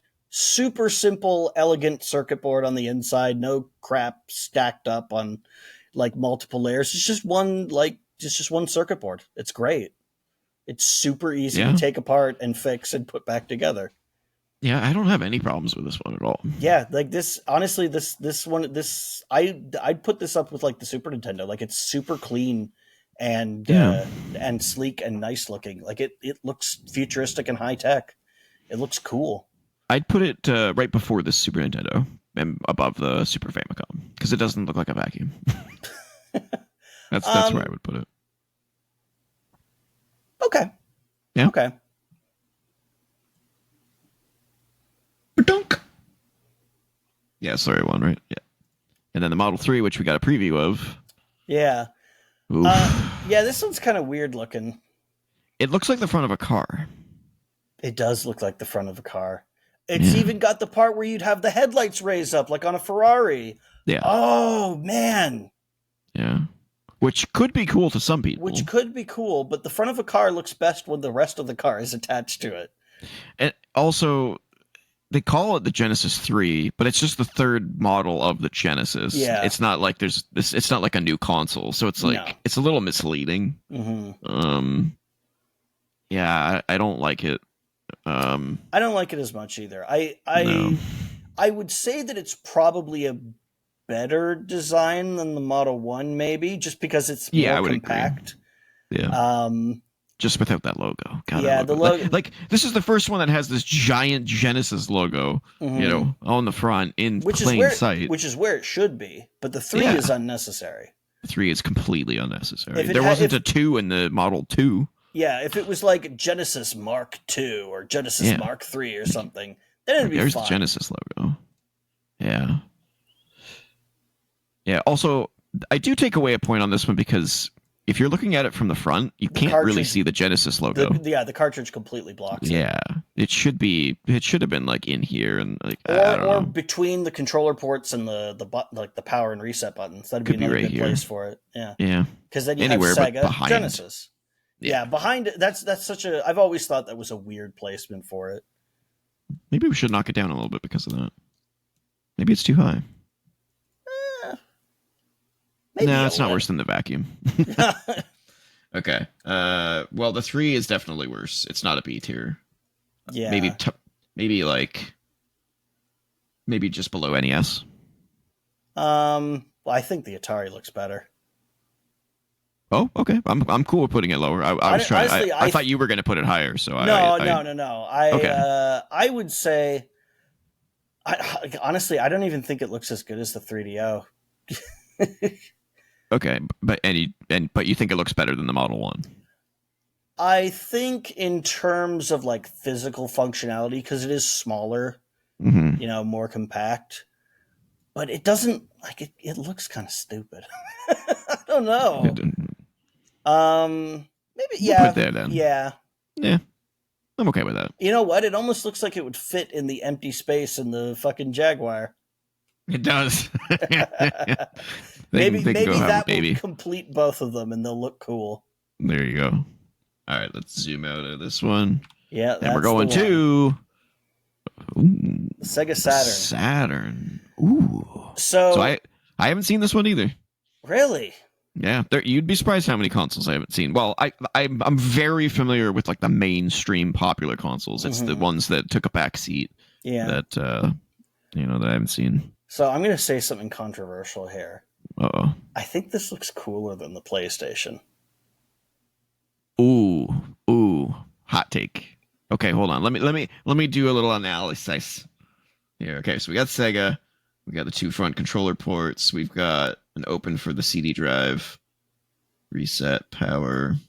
I do kind of like this thing with like, is that clear so you can see the CD spinning? Yes, that's kind of cool. I like this logo. Mm-hmm. I don't like this. This is a little plain and small. Yeah, it could be. It could be bigger. Oh, is this for Genesis games? No, that is for that. That is the equivalent of the memory card. It's a RAM cartridge that you stick in there. So that's basically the memory card port. If that had been a Genesis port, ooh, that would have been cool, but that'd been huge. Yeah. This I don't know. This thing kind of reminds me of like Batman. Yeah, Batman's cool though. Yeah, yeah. I think it's a cool looking console. Yeah, PlayStation doesn't look like Batman. It doesn't. And PlayStation absolutely has the better library, but yes. But again, in terms of pure like physical system design, I think this looks cooler. I also think it looks way cooler than the Japanese Saturn, which is the same, but like an off-white with like some colored buttons on it, which look kind of weird and out of place. Ooh, man. Wow. Okay. Oh man, am I really gonna vouch for this to put this above the Super Nintendo? I think I am. Okay. It's sexy. It is. But see, I'm trying to balance the aesthetics with the functionality, and I can't put it above the GameCube or the Wii because they have 4 ports, controller ports. Sure. Wii's got backwards compatibility, lots of color. This looks cool, but this looks cooler than the Super Nintendo. Yeah, look at that thing. Yeah, that's cool. I wish it had more good games on it. Yeah. I don't know, where would you put it? Games. It's got Panzer Dragoon. That's good, but yeah, I'm not saying it has no one. One Panzer Dragoon does not compensate for like all the cool shit that the PlayStation has. But in terms of design, yeah, I think I would put it. You may get like I think it looks cooler than the Wii, but it doesn't have all the functionality. So yeah, I would put it between the Wii and the Super Nintendo. Wow, the controversies continue. Holy! The few Saturn fans will be very happy about that. Okay, why can't I? The game, it's fighting me. Yeah, it's like no, how dare you? All right, what do we got next here? Oh, baby, Dreamcast. Love this system. Like the design, it's super compact. It's got kind of a weird swoosh to it, but like that's kind of makes sense. Like the Dreamcast is just sort of an oddball of a system, but I love it. Like it's an so we've got the 4 ports right on the ways. Front again. Yes, the 4 ports is great.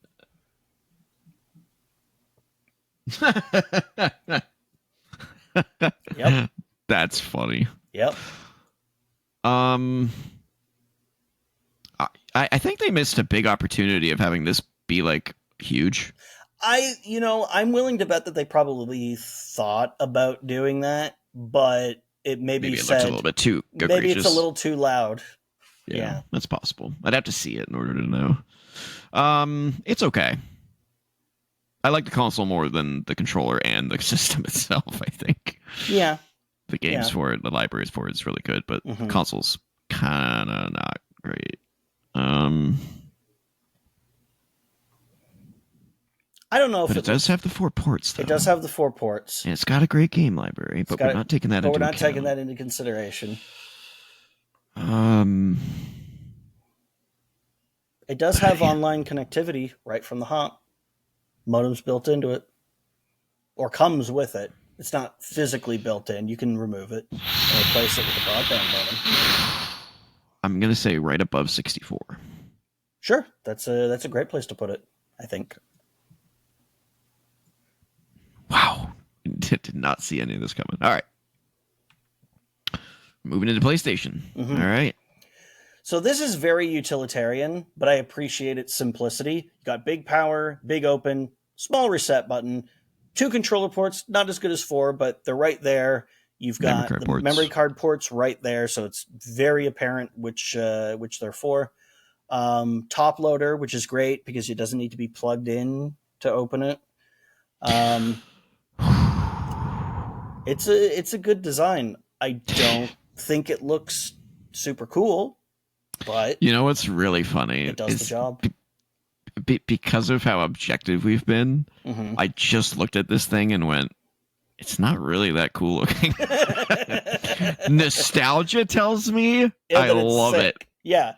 But objectively, I look at it and I go, wow, it's kind of ugly. You're looking at this and you have like a sense memory in your brain of playing like Final Fantasy VII or Resident Evil 2 or Soul Reaver or, any number of other super kick-ass games. And the sound of the console booting up. And my God. Even the sound of like the loading mechanism, you can hear it in your head right now. And you associate this with a great experience, and it is, but this is the least interesting part of that experience. Yeah, it doesn't look very cool. It's an incredibly plain design, which I will say is kind of a Sony thing to do, at least back in the day, is don't make it more complicated than it needs to be. And I appreciate that simplicity. I will say it has the best video game logo of all time, though. The PlayStation logo. The system logo is great. So good. I could be wrong, but does it look like the PlayStation logo is offset from the Sony logo? Maybe not. No. Could just be an optical illusion. You know what I think it is? I think it's because the lines of the disc lid disappear behind it because there's no shading back there because of where the light is coming from. It makes it kind of look like it's almost merged, and that sort of throws off your sense of it. But I will say I kind of like the sort of 3 stack design. Like you've got it's almost sectioned off into 3 pieces, which I think looks more interesting than it just being a fucking box. Yeah. I like that the lid is right there in the center and it doesn't do anything stupid. It's just a lid. It would be nice to see through it so you could tell if there's a game in there right away, but can't have everything. It is a very plain piece of technology, but it is an incredibly functional one. I think that's worth something. I would put it beneath the N64. I don't think it looks as good as anything beyond the N64. I would say top of C. Top of C? I think it is very plain Jane. Okay. Top of C, Sure. And it only has 2 ports. Yeah. So it's like, I agree unless you bought the fucking multi-tap attachment, which is something that several systems had, but hey, that's not part of the default package, so we're not rating it here. Now, this next one I've only seen one time. Okay. So I have almost no memory of this next one. Oh, really? You didn't make use of this thing? Nope, never had one of these. So I've told the story 1,000 times, but I had the N64. And I kind of ran out of the library because it wasn't a very big library. No, and I was looking over at PlayStation, going, "Man, there's so many new games I could play over there." Yeah. So we traded in the 64, got the PlayStation, and then I kind of went through that library and was like, "Man, I miss Mario Kart and GoldenEye and Perfect Dark and Zelda and Super Mario 64." So I traded in the PlayStation to get the 64 back, and then I never went back to PlayStation 1. I don't think this looks as good, but it's super. Have you ever seen one of these things in person? Yeah, they're tiny. Yeah, they're super small. Fucking tiny. They're so fucking small. It's it's practically the size of like a Discman. Yeah. I mean, it's like zoom out a bit and get the controller in there. It's not that much bigger than the controller. No, that's crazy. In fact, it's actually shorter than the controller, like height wise. It does not stick up as high as the controller. You could set the controller on top of that thing and it would cover like 90% of it. It's really, really, really tiny. And that's very impressive that they managed to shrink it down I think that thing came out in 99. So in like 5 years of the PlayStation being a thing, they managed to shrink it by that much. This was basically the first Slim. Yeah. Really? Well, not quite. I mean, there was the Genesis was technically Slim. Well, and also the Slim NES, which we don't have on here. Right, we don't have that one. but Yeah, would have scored higher than all the other Famicom-based systems because it's tiny as fuck and it's uploader. you can't really see it in this because it's not a high-res image, but I love the PS1 logo. Yeah, it's kind of neat. Yeah. Oh man, I take nostalgia out of it, bro. Yeah. I'm trying. Like, I would put it right next to the PlayStation one. Yeah. The original. Again, I just don't know which one's better. Yeah. I mean, well, here's the thing. This does not have the extension port on the back. If you care about that. Well, the extension port was used to link two PlayStations together, which I never did. But it also is where the Game Shark plugs in. And I use that fucking thing a lot because the PlayStation Game Shark, in addition to the cheat codes, also had virtual memory cards in it. You could have like 15 memory cards worth of storage in there. And this thing doesn't have it. So yeah, I'm thinking that goes right below it. Yeah. Yeah, that original still classic. Yeah. You know, the PS1 doesn't quite live up to that, I don't think. Yeah. Also, fun fact about the PlayStation, it is almost the exact same length and width as the Super Nintendo, which I suspect probably comes out of it originally being an add-on for the Super Nintendo. It also has the same design of having the middle section and the two sections on the side. Yep, it's also a very similar shade of gray. Yeah, it is. You can kind of see how much of the design and the layout was reused in the final system. Yep. Because I checked it one day. I was like, I had them both out, and I was like, wait a minute, I wonder. And I stuck the Super Nintendo on top of it, and I was like, this is almost the exact same length and width, like in terms of like it's down to millimeters. Yeah. They must have had the dimensions for this thing locked in, like, and unable to change it. Yep. I should have brought up the Nintendo PlayStation. Oh, if we're not gonna have like the super obscure shit, we can't have that. Yeah. That never came out. That'll be in the Phantom episode. Yes. The N-Gage.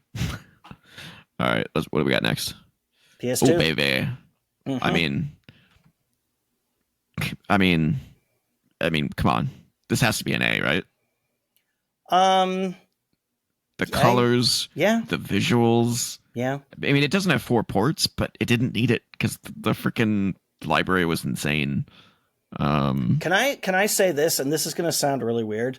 I love the gradient on the PS2 logo. Oh, it's sick. Yeah. The color choice and the gradient is amazing. It's a little more subtle on the real thing. I think this is kind of I think the light is shining on this in such a way that exaggerates it, but there is a gradient there, and it's very nice. I do think that the sort of offset nature of the top and the bottom is a little weird. Like there's more space under the right side than the left side, but like that just I think it's because of these. Yeah. Well, and that's the side where the disc drive is on. Yeah. So like but that just means there's more space to get my fingers under it to lift it up. Yeah. Yeah. Yeah, man. Yeah. It's a good design. I have no complaints. It's so pretty.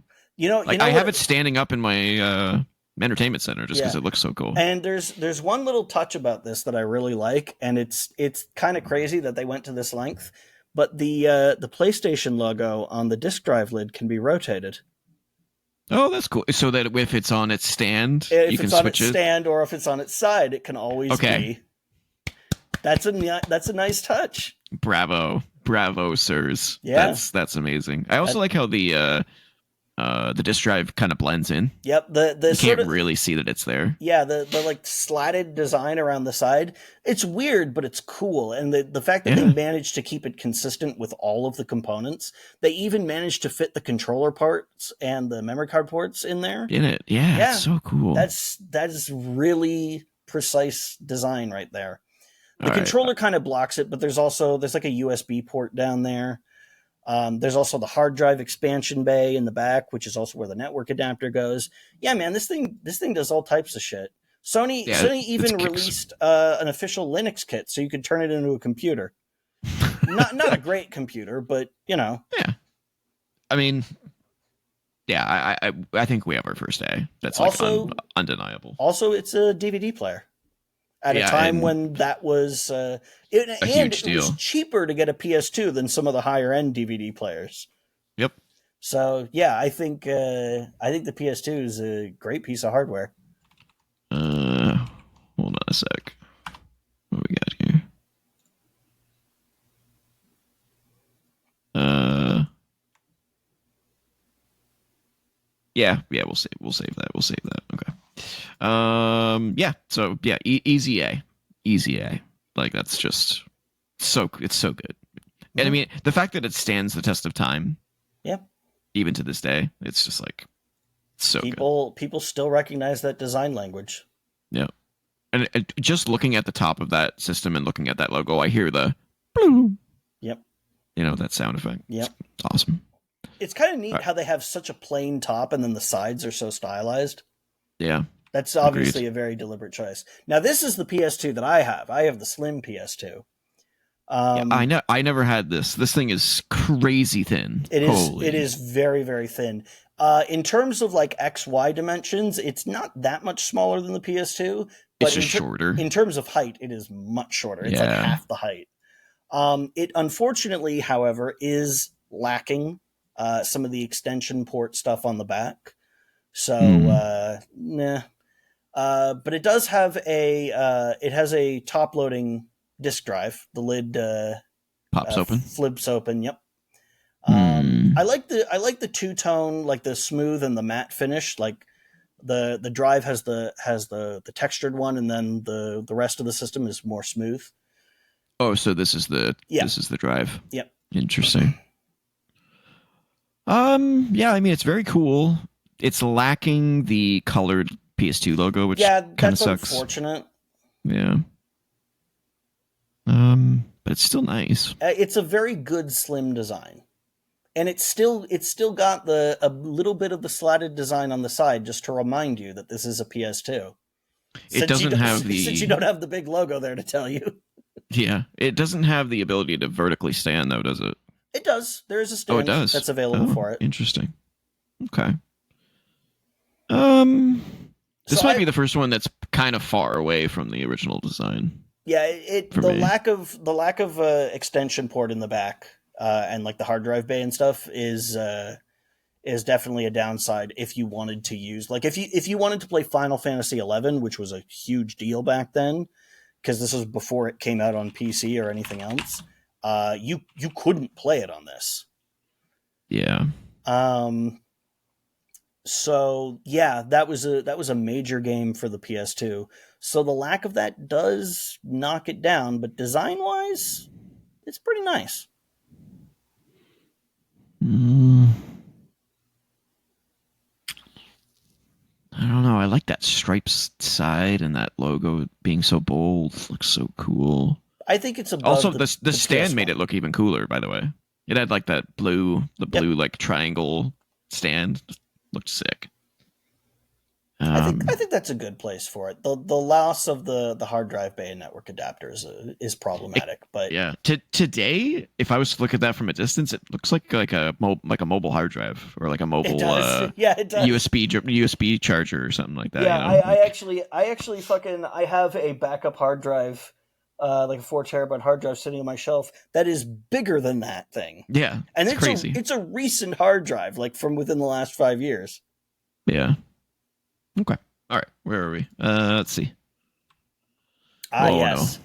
The George Foreman. The George Foreman. I hate this thing so much. You know, it looks fine in the photo, but when you see it in person, it's so fucking big.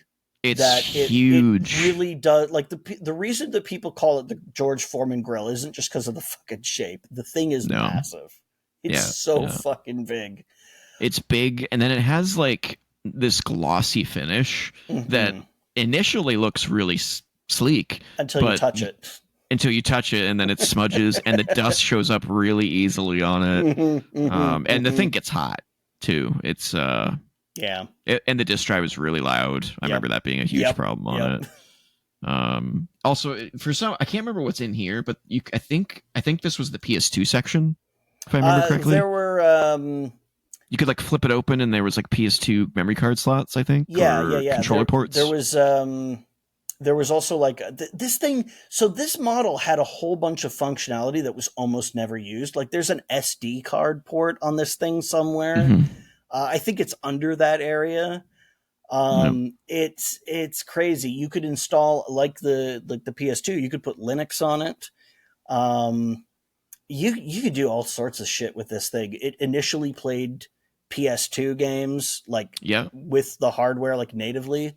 So functionality wise, it was great. It was the complete package, but visually, like it's so big. If it was smaller, I'd be much kinder on this design, but it really is, and quieter. Yeah, and quieter. Also, the fucking Spider-Man font does not. Yeah, what were they thinking with that? That was so well. stupid. Is they make Marketing the Spider-Man crap. movies, and those were big hits, and they were like, oh, we want to associate that with the success, blah blah blah. Yeah. Yeah, I never liked the Spider-Man font on this thing. No, I don't like this. I would put it, I'd put it below the PS1 in a way, Oh, definitely. I'm trying to figure out if I would go lower. Functionality wise, it's great, but the design is just, ugh. And it's loud. That's the one thing I always remember, it being hot. Yeah. And very loud if you used a disc, which at that time, digital games were just starting to come kind of into a fruition. Oh, there weren't any digital games when it launched. That was not when it launched. No. Yeah, that was later on. Yeah. I guess I can't really put it below anywhere further than below the PS1. I kind of want to, but I don't think I can fairly do that objectively. Yeah. All right. It's not the worst design in the world, but it is. It's just so big. That's a huge bitch. Yep. Man, that looks too high, but maybe it'll filter out as we go through the other models. Well, we've got the other PS3 models to go through. We do, which are better. This is the one I have, and I love this. This is the one I have. Yeah, this is nice. This looks great. There's one huge problem with it, though. No PS2 games. Yeah, it's not backwards compatible, but I hate the curved top. Really? I like the curved top. I don't know what it is. I just don't like it. And then if you want to vertically stand it, you can, but it's not meant for that. No. And so the bottom of it just looks like shit. Like it just looks terrible. It's just a flat bottom with like, the regulation stickers or whatever on the bottom. It's not pleasing to the eye. It's meant to be horizontal, which is fine. Mm-hmm. But it's definitely not versatile in that way. And then you got this like, engraved PS3 logo, which is okay. Yeah. It's better than the Spider-Man. It's better than the Spider-Man font. Yeah. It might have been better if it had been printed on instead of embossed into it, but I don't mind the emboss. I just wish this damn thing had some color. Well, dust gets into it, and it looks kind of cruddy, and it's hard to get out. You gotta break out like toothpicks or something to dig it out. Yeah. The little cutaway section at the front, I kind of appreciate. Yeah, it's cool. It got dusty too, though. Yeah, it's easier. I like this though because because it's not like raised up high, so having the buttons on the front would be. I'd have to like lean over and see which one is which. Here, it's like, oh, it's facing up at me, so I know which buttons to hit.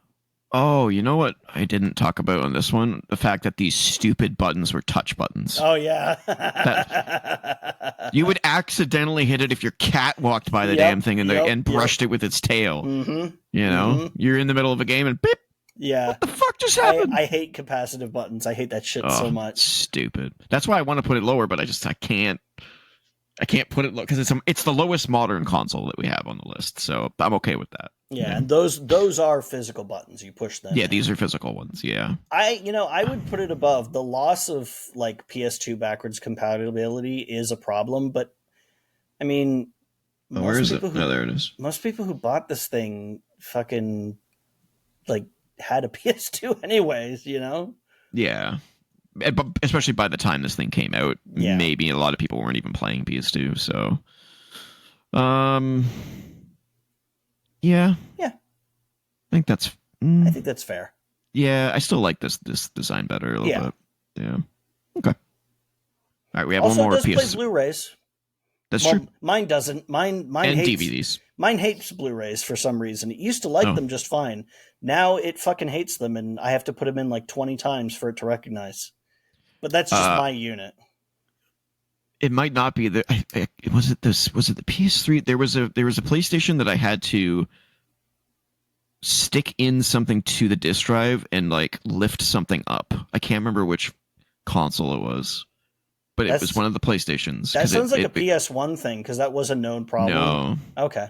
No, because it was a drive. Oh, I remember okay. it was a drive, and I you like stick something in and lift something up, because it wouldn't read the drive, or it wouldn't read the disc properly. Well, it's not. It can't be that, because it reads games and DVDs just fine. Oh, okay. So it's just Blu-ray movies specifically that it hates. Weird. Yeah, very weird. Different problem. But it used to work just fine, and when it did, it was great. I used it as my primary Blu-ray player. Yeah. All right, let's move to the final PS3, the top loader. I don't like this thing. I never had one, but the way it works is that the disk drive is in here, and you slide it to the left. So and you can. Have you ever seen one of these things in person? No. That sliding plastic is the cheapest fucking piece of shit plastic you've ever seen. Yeah, it looks like it. It looks and feels like a fucking bootleg product. It's so fucking cheap. It feels like it's gonna snap anytime you touch it. Yeah. No, I don't. The only thing I do like about it is this like raised PS3 logo. I do like that. Yeah. And other than that, I don't like the idea of this plastic top loading. Yeah, it feels like a cheap piece of shit that's going to break every time you do it. I hated that thing. My sister had one many years ago, and you had to treat that thing very. It was probably more secure than it felt, but it felt like it was just going to fall apart at any moment. I'd put that below the original PS3. Wow, really? Even with the touch sensitive buttons and the loudness and all that? I don't like feeling like my game system is going to break every time I touch it. All right, there it goes, ladies and gentlemen. What we've got next? The PS4. It's nice. It's sleek. Mm-hmm. I like the sleekness of it. There is one huge problem with it, though. It kind of tries to evoke the PS2 a little bit. With the slatted design. Yeah. But yeah, it's fine. What's your problem with it? The biggest problem with it is the fact because of the angle of it, getting back in the back of it to plug shit in or unplug it is a pain in the ass, because you can't see anything because the lip is higher than the bottom lip. Yeah. So every time I went to like unplug it or move it, or if a cable came loose and I had to go back there, I was like, fuck. Yeah. You got to turn the damn thing in order to see anything. Yeah. So I hated that. But from a visual standpoint, I think it looks really classy, really slick, really futuristic. Yeah. The shiny, look on this side, the matte finish on this side. Yep. I like that. I hated when they started going with the white PlayStation logo. I miss the color. I don't mind the white PlayStation logo, but I agree with you. It's okay. The color one is better. It is better. And then, they kept going with the... Yeah, I think that was a good decision. Yeah. You got the USB I like the font. I just don't like the fact that there's no color. That's all. Yeah. The buttons sucked on this thing. Oh, God, yeah, they're tiny. Yeah, they're tiny, and if I remember correctly, they're the same as the PS3. Oh, no. George Foreman. So you kind of like brush your hand down it to turn it. I hate that shit. So, yeah, that sucked. So lots of missed points for functionality, but from a visual standpoint, I think it looks beautiful. Yeah. Which puts it...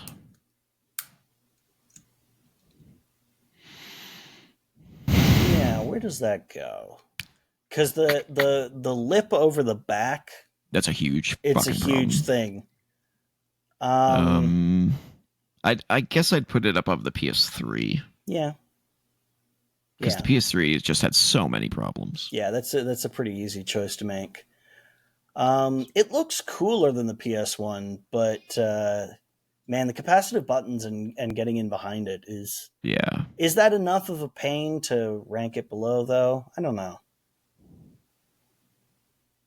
I think all these three are kind of like 6 in one, half dozen the other. You know what I'm saying? That's fine. They all they kind of equalize their problems. Yeah. Yeah. Now the next one is the PS4 Slim. Look how small this thing is. Yeah, it's tiny. So I never had this one. Yeah. I mean, I like it, but it has the exact same problems as the PS4 with the over edge, but it does have buttons. Yes. So I like the fact that it has buttons. I kind of like that the bottom tier is thicker than the top tier. Yeah, it's kind of cool. I think Dante agrees. I can't hear him because I have the noise canceling headphones on, but now I can hear him because he's right next to me. What do you want? Oh, I know why. He wants to go upstairs. Oh, wait. What day is it? It's Thursday. You can't go upstairs. No. You have to stay here. So I would put this one right above the PS4. Just because of the improvement of it being smaller, more compact, and the buttons are no longer the stupid buttons. Sure. That's how I look at it. This one. Beep. All right, now we get into the Pro, which has, again, the exact same problem of the PS4 in general, has the overarch on the back. I don't remember if the buttons are... You know what? Vamp for a second. I'm going to look at my PS4 Pro. Okay, so this thing, I actually kind of like that it's got the 3 tiers. It looks kind of like a sandwich, which, I mean, I wouldn't want to eat it, and I also wouldn't slice a sandwich that way, but, I mean, it's, it's something. Here's the thing. I never had a PS4 Pro, so not a whole lot I can say about it, other than it looks fine. They are buttons. Okay. So, I guess the only real difference between this and the PS4 Slim is which do you like better visually, and I think the PS4 Pro looks cooler. But yeah. It's got this cool light on the front. Yeah. Right here. That glows. Yeah. Looks kind of cool. So sure. I would say it's the best looking PS4. Yeah. All right. Well, where do we put it? I guess it has to just go right there, right? Sure. Well, that light is really cool, though. Is it cool enough to make you forget about the reaching around behind it?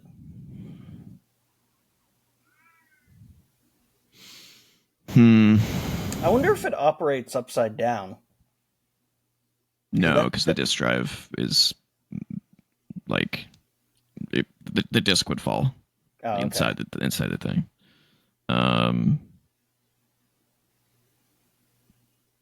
Yeah, I think I would put it above the PS1. Okay. Just because it at least fixes the button problem, and it looks really badass, and it ran great. It was my favorite PlayStation console for a long time. Well, it's more powerful. Yeah, it was a beast. All right, where is it? Yeah, top of C. I'm okay with that. Yeah. Oh God. Yeah. So here we are.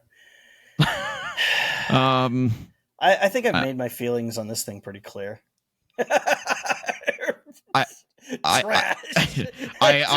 Just immediately. Honestly, I love having an audience member. Yeah, isn't it great? I honestly think it does deserve to go in trash. This thing is ugly.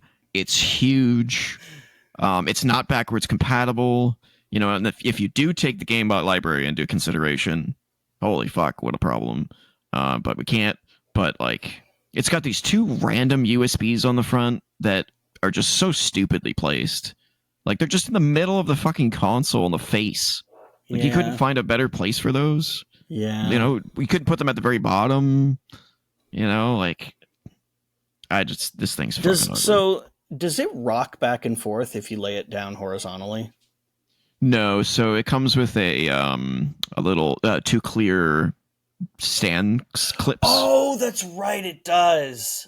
Yeah. That's almost worse. You need to have a stand to lay it down horizontally.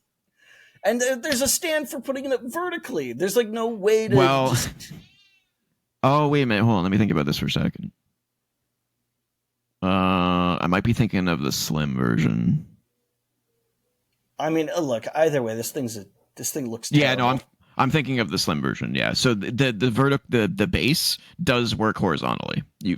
There's a underneath it you switch like a lever and a mode, and it allows it to mount to the underside right here, which you wouldn't think is possible because it's curved, but it doesn't That's attach the underside. Yeah. The drive's on the bottom. So you have to put the disc in with the shiny side facing outwards. Yeah, so the shiny side faces this way. That is why? It's the same way on the Xbox. That is the fuckest. What? And we just blew his mind, ladies and gentlemen. I didn't know that. Yeah, I've gotten so used to it that I've never put a disc in one of these things before. Yeah. Oh God. Weird, right? Trash. Yeah. That clinched it for me. Trash. Fuck this thing. It goes in the trash. Fuck this ugly popped collar piece of shit. What happened to our trash tier? Oh yeah, you where'd it go? It. Died. You trashed it. I think I turned it into disqualified. I think that's what happened. What? Why does it do that? You see what I'm saying? Yeah, I see. What the fuck is happening? And why are they the same incredible. color now? What is happening? Wait, why are they both trash now? What in the name? We're watching a man lose his mind in real time. I'm gonna watch that back and be like, what the fuck actually happened there? That was the weirdest thing. Okay, this goes here. Yeah.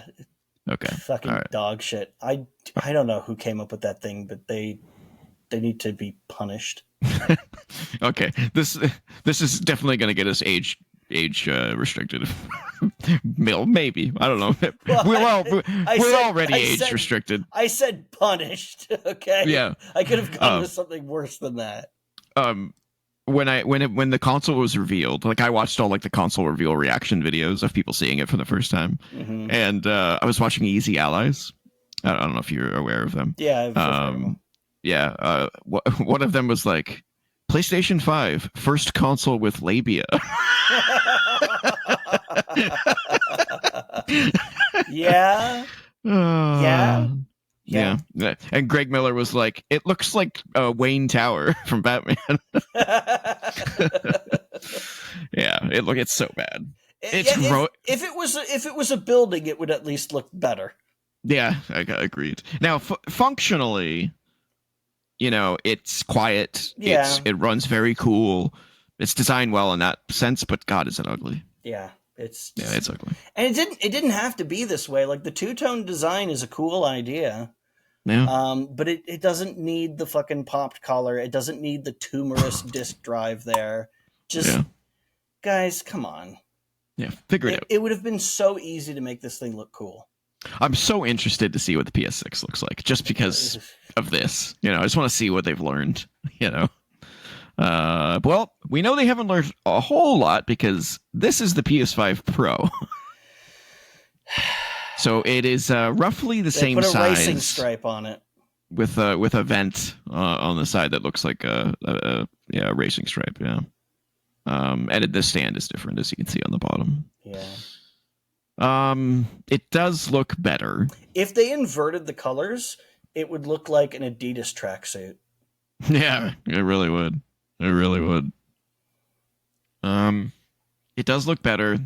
The light. The light changes on the front is kind of cool. You can kind of see it reflecting off the inner. I mean, I agree. The inner labia. Yeah. Man, can you imagine if you could get RGB installed in there? Oh, that'd be cool. I guess that's is that like a thing you can do in Cyberpunk? I hear you can customize your genitals in that game. I haven't played it enough to know. I'm not sure.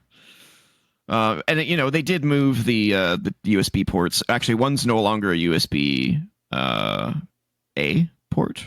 They're now both USB-Cs. That's fine. Which is okay, I guess. Although the problem is that the charger that they included with the original PlayStation has a USB A. So you'd have to go out and buy a USB-C to USB-C cable. Honestly, like every phone uses C now anyway, so you just use a cable from your phone. It was like let's not be explaining myself here. So it was like this one. Mm-hmm.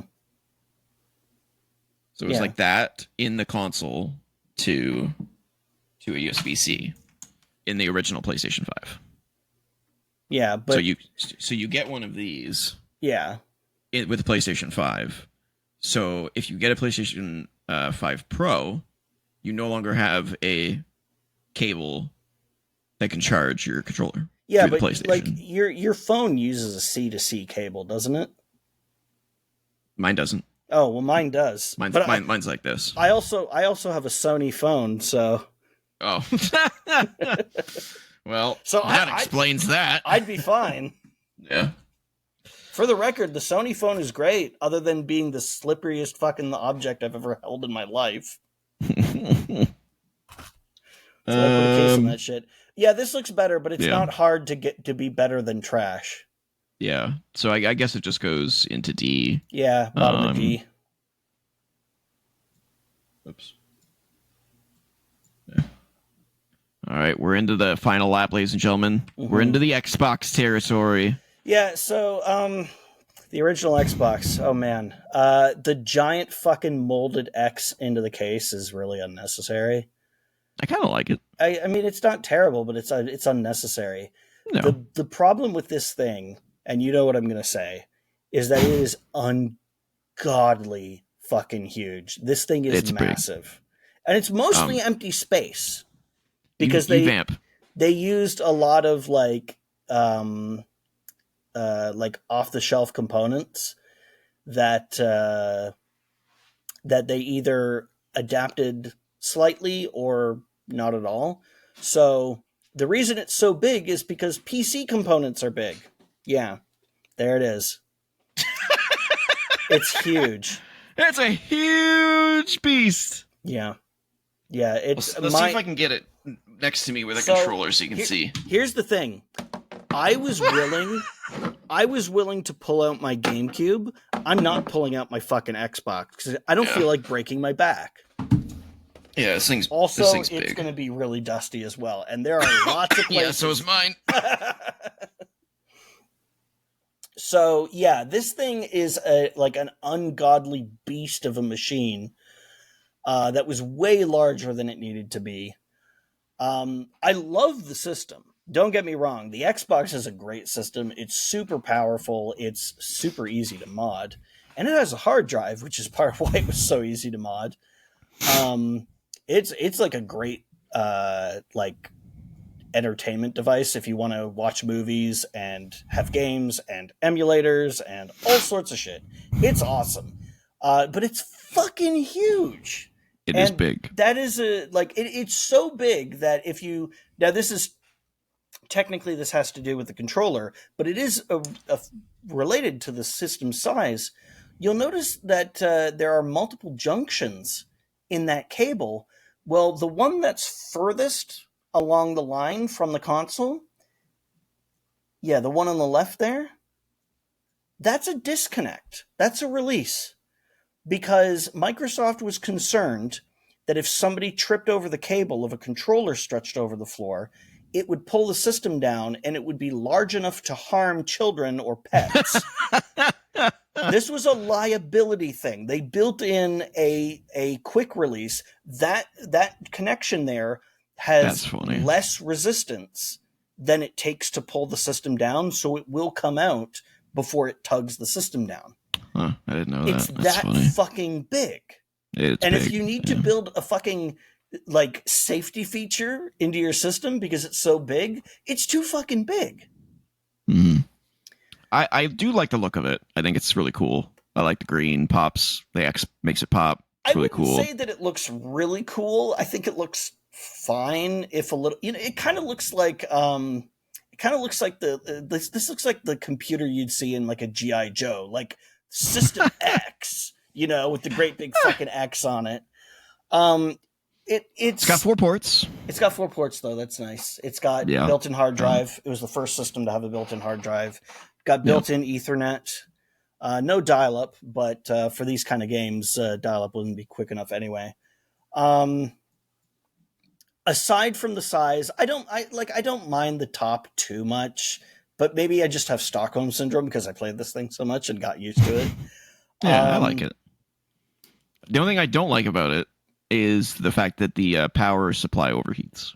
So that's how mine died. And the power supply is big. Not as big as the 360 power supply, though. Yeah, we'll get to that. Yeah. So yeah, this console had the same sort of red ring of death issue, except it didn't have a light to tell you that there was a huge problem. I don't think. I think it just died. Well, no, there was it did red ring, but it didn't have like the different segments of the ring to tell you what type of. It was just one color. It was just you have green for power and red for system fault. Right. Although I will say mine red ring twice, and all I did was turn it off and turn it on again, and it worked fine. Yeah, mine never turned on after. My 360 red ringed as well once, and I turned it off and turned it on, and it was fine. I got really lucky with Xboxes. I did not. I've had three die. My controller did die, though. Yeah. Controllers I've never really had a problem with until this generation, which we'll get into later. Yeah. Well, it's not. It's got 4 ports.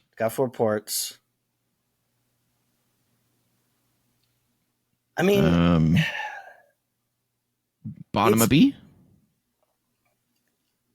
I would put it right below N64 personally. You're going to put this above the PS2 Slim? Yeah. I like the PS2 original model so much better that I really don't care where the PS2 Slim goes. I don't know. I really like the PS2 and PS3 Slim, and I think they both look better than this. Honestly, I think the PS4 Pro looks better than this as well. That functionality of those 4 ports for like Halo and Gears of War and Fusion Frenzy, but with the PS4, it's all wireless. With the PS3, it's wireless as well. True. You can have 4 controllers on Bluetooth, no problem. All right. Right above PlayStation 1? Sure. Okay. Compromise achieved. This is such a fucking cursed list. My God. But I love it. Yeah. I love it. All right.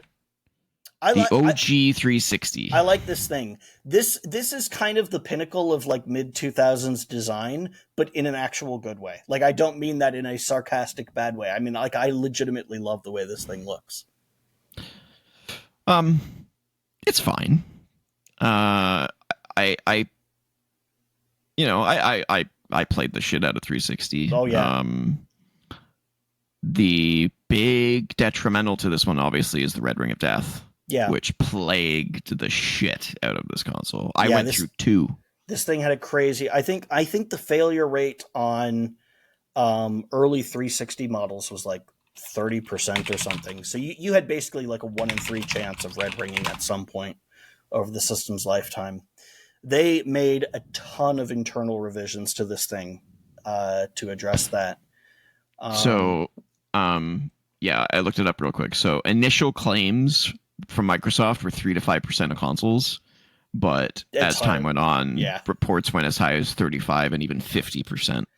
I don't know about 50% because over enough time, I don't think so either. Every system will fail. Like, these are not immortal devices, but it's like within the lifetime that the system is supported is kind of where you would say, is the failure a big issue here? I don't think that 50% of first-run 360s died during the lifetime of the console. 35%, that I absolutely fucking believe. That lines up very close with what I've seen. Here's a funny story, is that remember the company Joystick? Yes.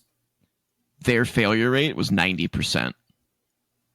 Yeah, that's fictional. That is not reflective. That's bad luck. I mean, that's really bad luck. They were a gaming blog. They probably got a lot of really early models.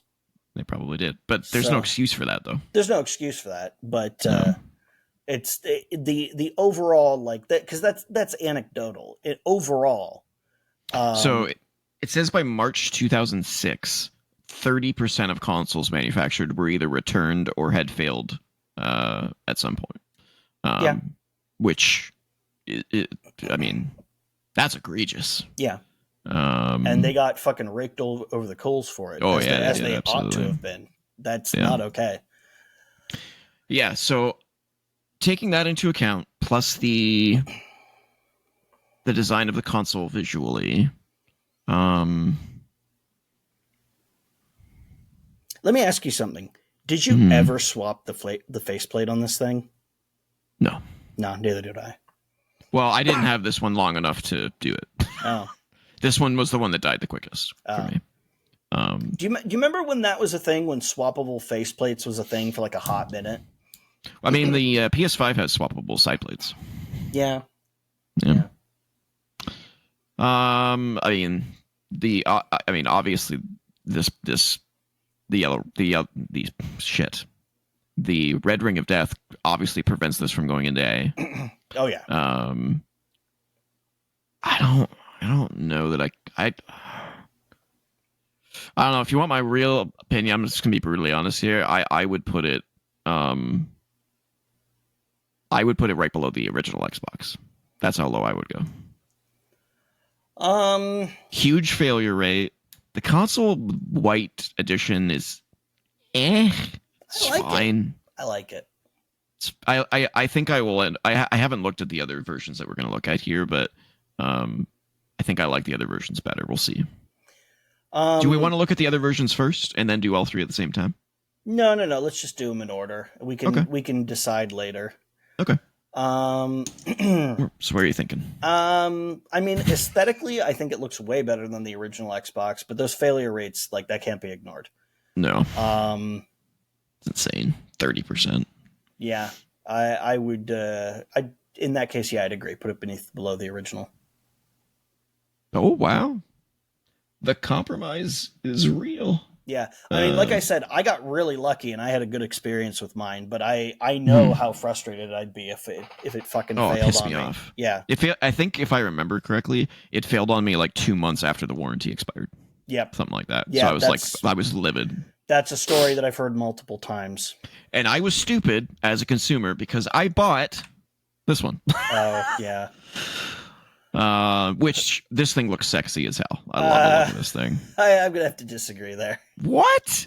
This thing looks modern and sleek and shiny. I think it looks overly modern. I think they were like, we need to make the most modern thing possible, and went a little too far with it. I think it looks better than the white one. It looks like an hourglass from the front.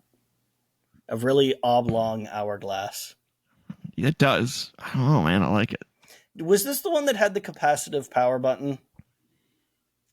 Or is that the Elite? Oh. Or whatever. I don't know. Let me go touch them real quick. The original had a push button, but one of them had a capacitive button, and I hate that shit, and you hate that shit. So. Well, here comes the answer. I stand corrected. This one has a capacitive button. Boom. This is a touch-sensitive button. It does not click.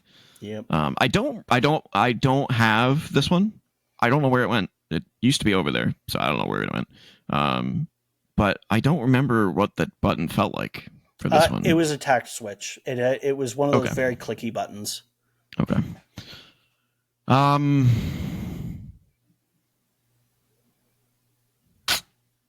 Yeah, that does take it down a notch. Yeah. Because that sucks. I still like the look of it, though.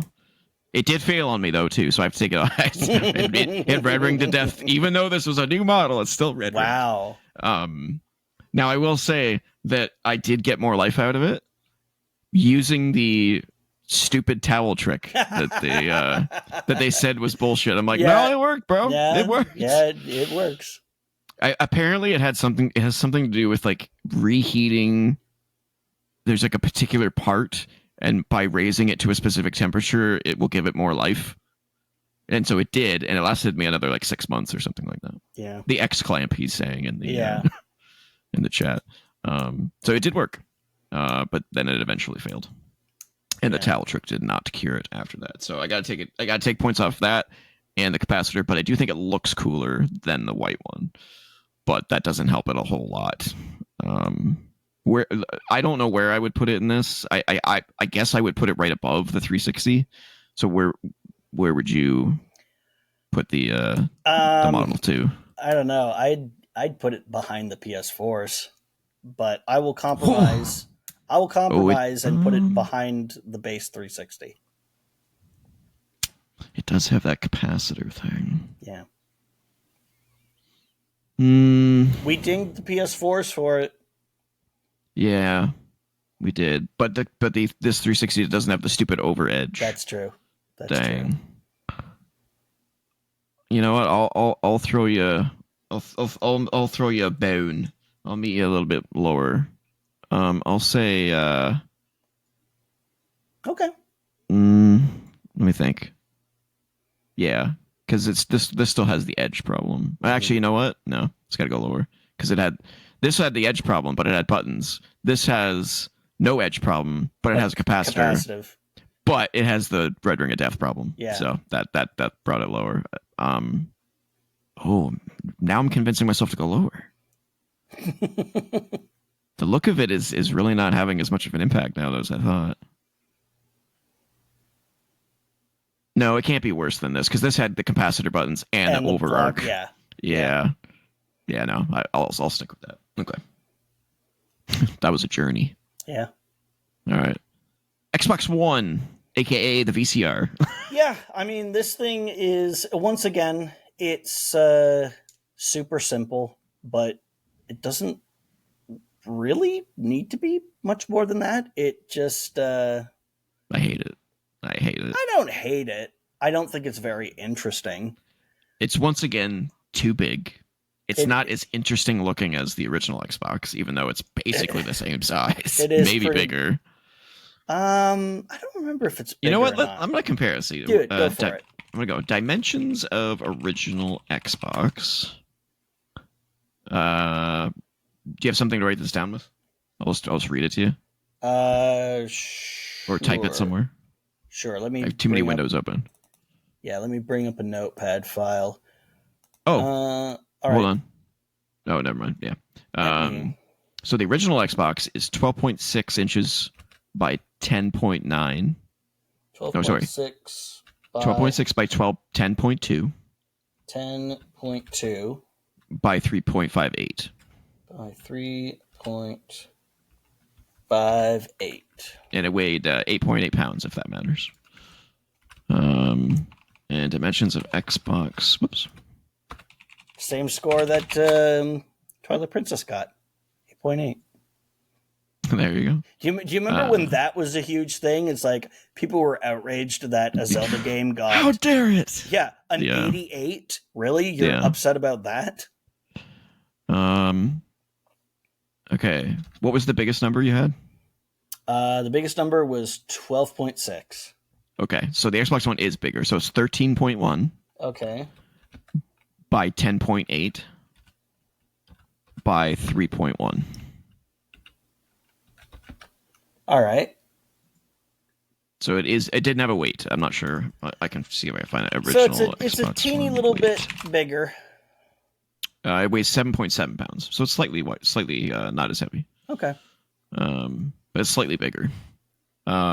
Which is big because the Xbox is big. Mm-hmm. Yeah. Yeah, I don't know, man. Although I will say, part of the reason why this is big is because they over-engineered the fuck out of the cooling system. Have you ever seen the cooling system in these things? Yeah. They're massive. Yeah. There's, let me see if I can remember. There's a giant fan, which is where the grill is. There's a fan under there. There is a... right, because they were overcompensating for the heat issues on your previous Xboxes. There was like a steel radiating grill, and then there was copper heat pipes with like the liquid shit inside that vaporizes and carries the heat, and then condenses and comes back around. So they had two massive heat sinks on. Well, they had a massive heat sink, a massive heat spreader, and then a massive fan to blow all the hot air away. I'm assuming it was loud because of all that. Was it pretty loud or no? I think it adjusted fan speed as necessary. Mm. So like if you were, you know, if you were putting it through its paces, it probably got a bit loud, but I can't imagine it ever got to like PS3 levels. No. Okay. This one's a toughie. It's not as interesting to look at, but it does solve the red ring issue. It does. You know, go back to the Xbox One for a second. You notice it kind of got the same shape as the NES, except the swooped bottom is just much, much lower to the bottom. Yeah, and the front loader was like right here. You flip it up. Yeah, it's interesting. I wonder if that. I mean, there's deliberate. Only maybe there's only so many designs that they could use for a box. There's only so many shapes. Yeah. We've only got 3 dimensions to work with.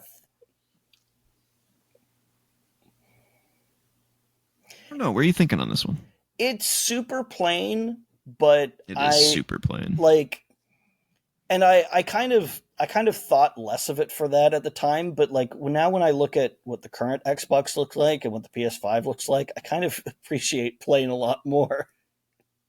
You know what? One thing that we didn't start taking into account, which maybe we should have, is the UI of these things. I think that's a little. I think too deep. Yeah, I think that's getting too off kilter. Yeah. Okay. We could also like half of these things don't have user interfaces. That's true. I'm thinking, man.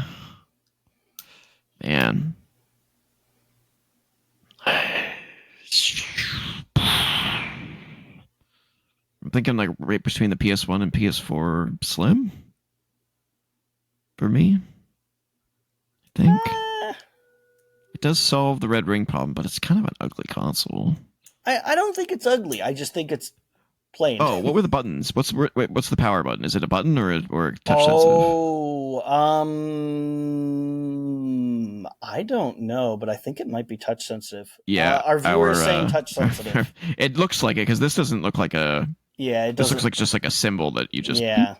So that's a negative. Although to be fair, how often do you ever on a modern game console do you ever? True. You just use the controller to turn it on. Yeah, that's a good point. Although it still doesn't solve the cat problem. It still doesn't solve the cat problem. or the kids problem. Yeah. Yeah. Brushing by it. So that's a problem. So maybe right by the black 360. Yeah. All our touch sensitive buttons are in that zone. I'd be willing to put it on the right side because, like, even though I don't like the black 360, I will agree that it is at least a more interesting shape than a box. This one truly is just kind of a box. It's a VCR. Yeah. Yeah, it's kind of ugly. Okay. What do we got? So this is the 1X. No, 1S. 1S, sorry. Yeah, the 1S. slim model. This actually looks kind of cool. Yeah, it's also a box. Yeah, but it's got this cool, like, stand. I mean, I don't care about the stand. I never used the stand. Wait, is that a stand? Or is it... Is that part of the console, or is it a stand? Looks like a stand Because I can see it going up the side here. Yeah, but I think it attaches to... There's a USB port, though. Huh. Yeah, I think it attaches... With a USB port? Our viewer is saying no. That part isn't the stand. That's just the bottom part. Because you can see there's a separation there. Yeah. Oh, yeah. Right there. Okay. I don't know. That I like that look. Actually, it's kind of cool. Yeah. I mean, it again is just a box, but it's at least a smaller box, and it's kind of cool looking. Doesn't have an Xbox One logo on it, which is strange. No, they didn't do the One logo branding on it. They just had the Xbox branding on it. Did they do it on this one? No. That's even more stupid. God, I hate this. I hate their naming conventions. Yeah, I know. This is where it started. This is where we just want it to be Xbox, the platform. Yeah, this is where their whole good luck explaining that to uninformed parents at Christmas. Yeah. Which Xbox do you want? Oh, the Xbox, or the Xbox? Yeah. I don't fucking know. Which one looks pretty? Love that controller, though. I know it's not what we're talking about, but I have one on my desk right here. It's great. Yeah. That was mine's a series, but that was one of our highest rated controllers. Yeah, it was. In fact, I think did that end up being the top spot, or was I think it was top 2. Yeah, I think we did a tie. Remember, I picked the PlayStation and you picked the Xbox, and we were like, you know what? It's a fucking tie. Yeah, because they're both equally good for different reasons. Yeah. I mean, I like this one better than the Xbox One. Yeah, I do too. It's cleaner. It looks more interesting. Yeah. It's still a box. It's still very plain, but it's a more interesting box. Does anyone know if it has a touch-sensitive power button? I don't think it does, because I see a button on the front here. Yeah. I think that's the eject button, though. Could be. I don't see a power button at all. Unless it's behind the controller. It might be behind the controller. Let me see if I can find a different image of it. Viewer is saying it's an eject and power button. Oh, so you hold it to turn it off, and you click it to eject? That'd be my guess. Huh. That's interesting. Well, as long as it's not touch sensitive. Yeah. So that puts it above. Yeah. So there. Well, do we want to put it? Yeah. There, because it doesn't have the capacitive button. Yeah. I do like the look of that, but I can't ignore the red ring of death and the touch sensitive button. Alrighty, that leaves us with the One X, which basically looks like a PS2 without all of the cool stuff. Yeah. But do we like that? Do we like it more for that, or do we like it less? Because it's like, it looks like this thing that's really good, but it's like, it's clearly kind of going, hey, that looked good, let's do it too. Is this again the touch sensitive or no? Sorry, not the touch sensitive. The power eject. It button? Looks like it. That looks like a power symbol. Oh yeah, I can see the symbol. Barely. Yeah. So where's the eject button? There isn't one, unless it's the same thing. Maybe it's the combo button again. Yeah, and I think is that like a Bluetooth sync button or something there? It's for the controller sync. Oh, yeah. Okay. Yeah. What's that say?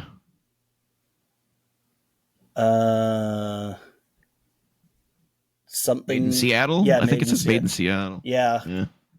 They're doing the Apple thing, made by Apple in Cupertino. Ooh. Yeah. All the buttons are push. Okay. Yeah. I don't like it as much as the S, personally. But it being black does mean that details are kind of lost in it. Like, you don't get to appreciate the holes in the grill as much because the shadows there make it black as well. Yeah. I mean, it's another box. Yeah.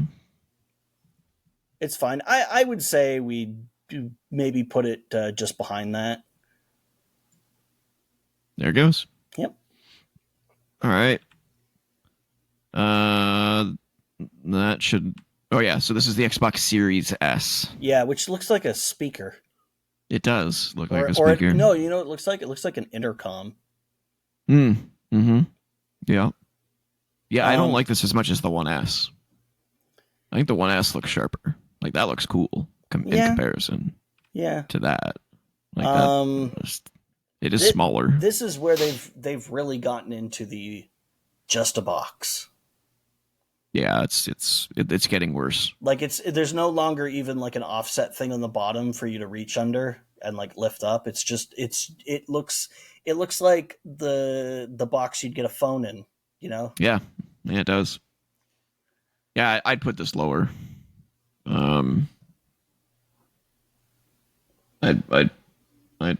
I'd actually put it lower than the Xbox Series, the One X, I think. Yeah. At least this thing has some like shape to it and some. It does. You know. This speaker thing looks weird. It's just strange. All right, that leaves us with the final one, which is the Series X. Yeah. I have this one. It looks like it looks like the monolith from 2001: A Space Odyssey. So I'll tell you a couple of things that I do like about this one, because I do own this one. This is the first Xbox I've owned since the 360. So it's extremely quiet. That's like good. you wouldn't know that it's on, even when games are running. Just quiet as sin. Oh, cool. Touch button is a punch, so it's Okay. not a touch sensitive button. This is I believe the eject.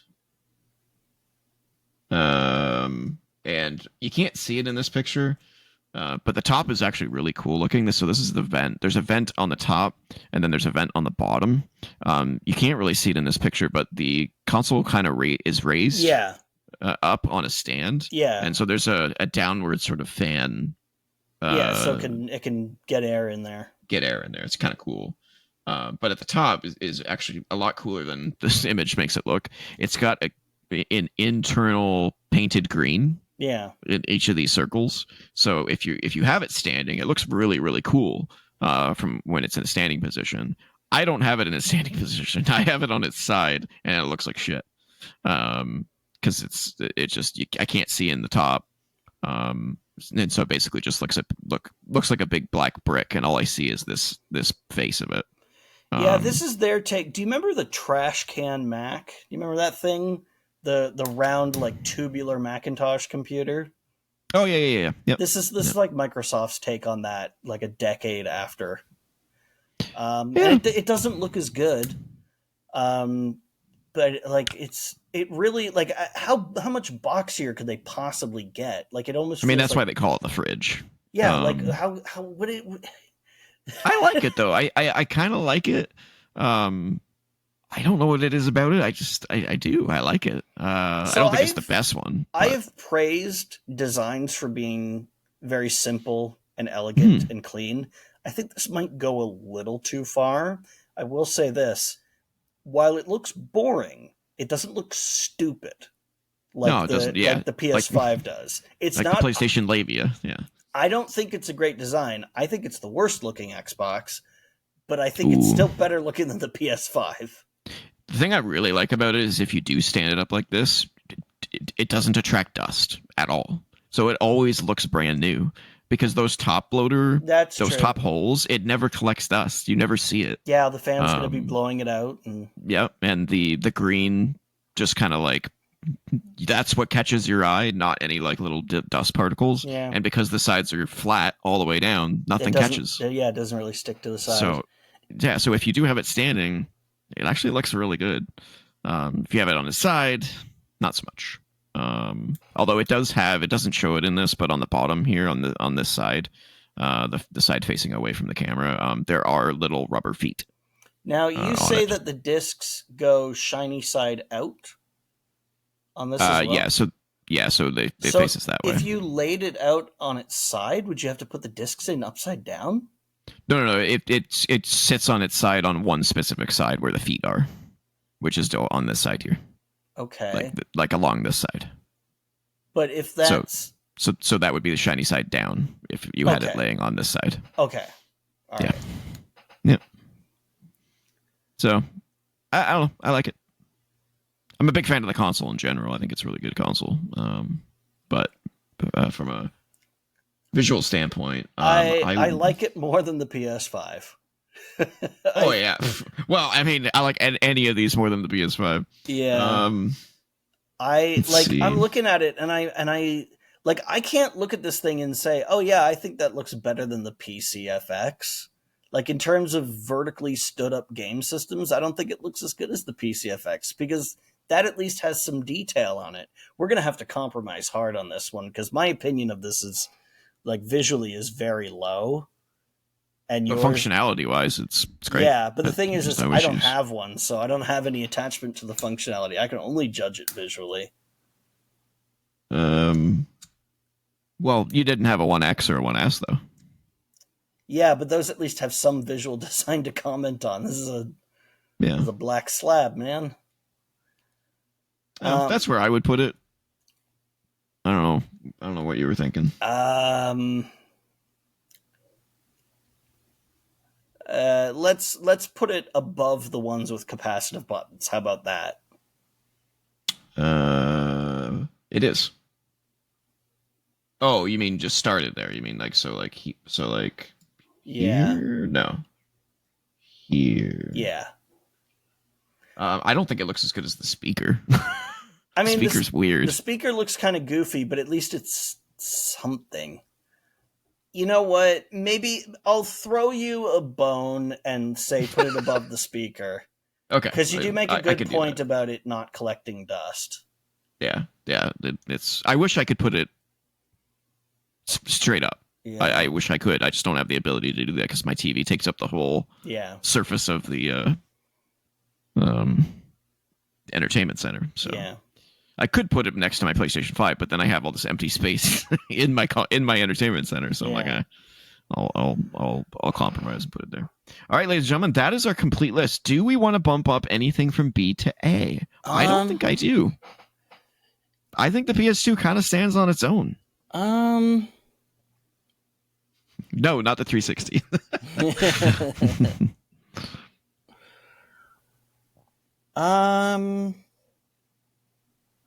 Yeah. You know what? I mean, I definitely have more of an attachment to the GameCube than the PS2 because I've had a GameCube longer. Mm-hmm. But that handle, man, it's just yeah. It's weird. The PS2 is basically perfect. You know, like there's really nothing. Just about. Because like I'm trying to think of is there anything wrong with the PS2? Like I do like the way that the GameCube looks in some ways more, but the handle is a problem with it. Yeah. The PS2 doesn't really have it. Like I suppose not having 4 controller ports, but like. But it didn't really have games that anyone really cared to. It didn't really have a lot of 4-player games. No. And like anything that people seriously played multiplayer on that, they played online. Yeah. So. Yeah. Okay. Yeah, I think this is probably good. Yeah. As a combination of our sensibilities. Yes. As a compromised list of press pause. Yeah, I think it's a good list. So there you have it, ladies and gentlemen. Our list. The only one in the trash is the PS5. I love it. Yeah. That's so good. All right, ladies and gentlemen, if you want to reach me on the socials, I am at TJ-Leo on BlueSky. And I am at Ninjas on BlueSky. If you want to email us, you can do so at co.op.podcast@gmail.com. Don't forget to comment, like, share, subscribe, join the Co-op Club, Discord community server. The link is in the description. And that's all the time we have for you today. We will be back. Later this week with our normal press pause gaming podcast. Until then, get back to gaming. Indeed.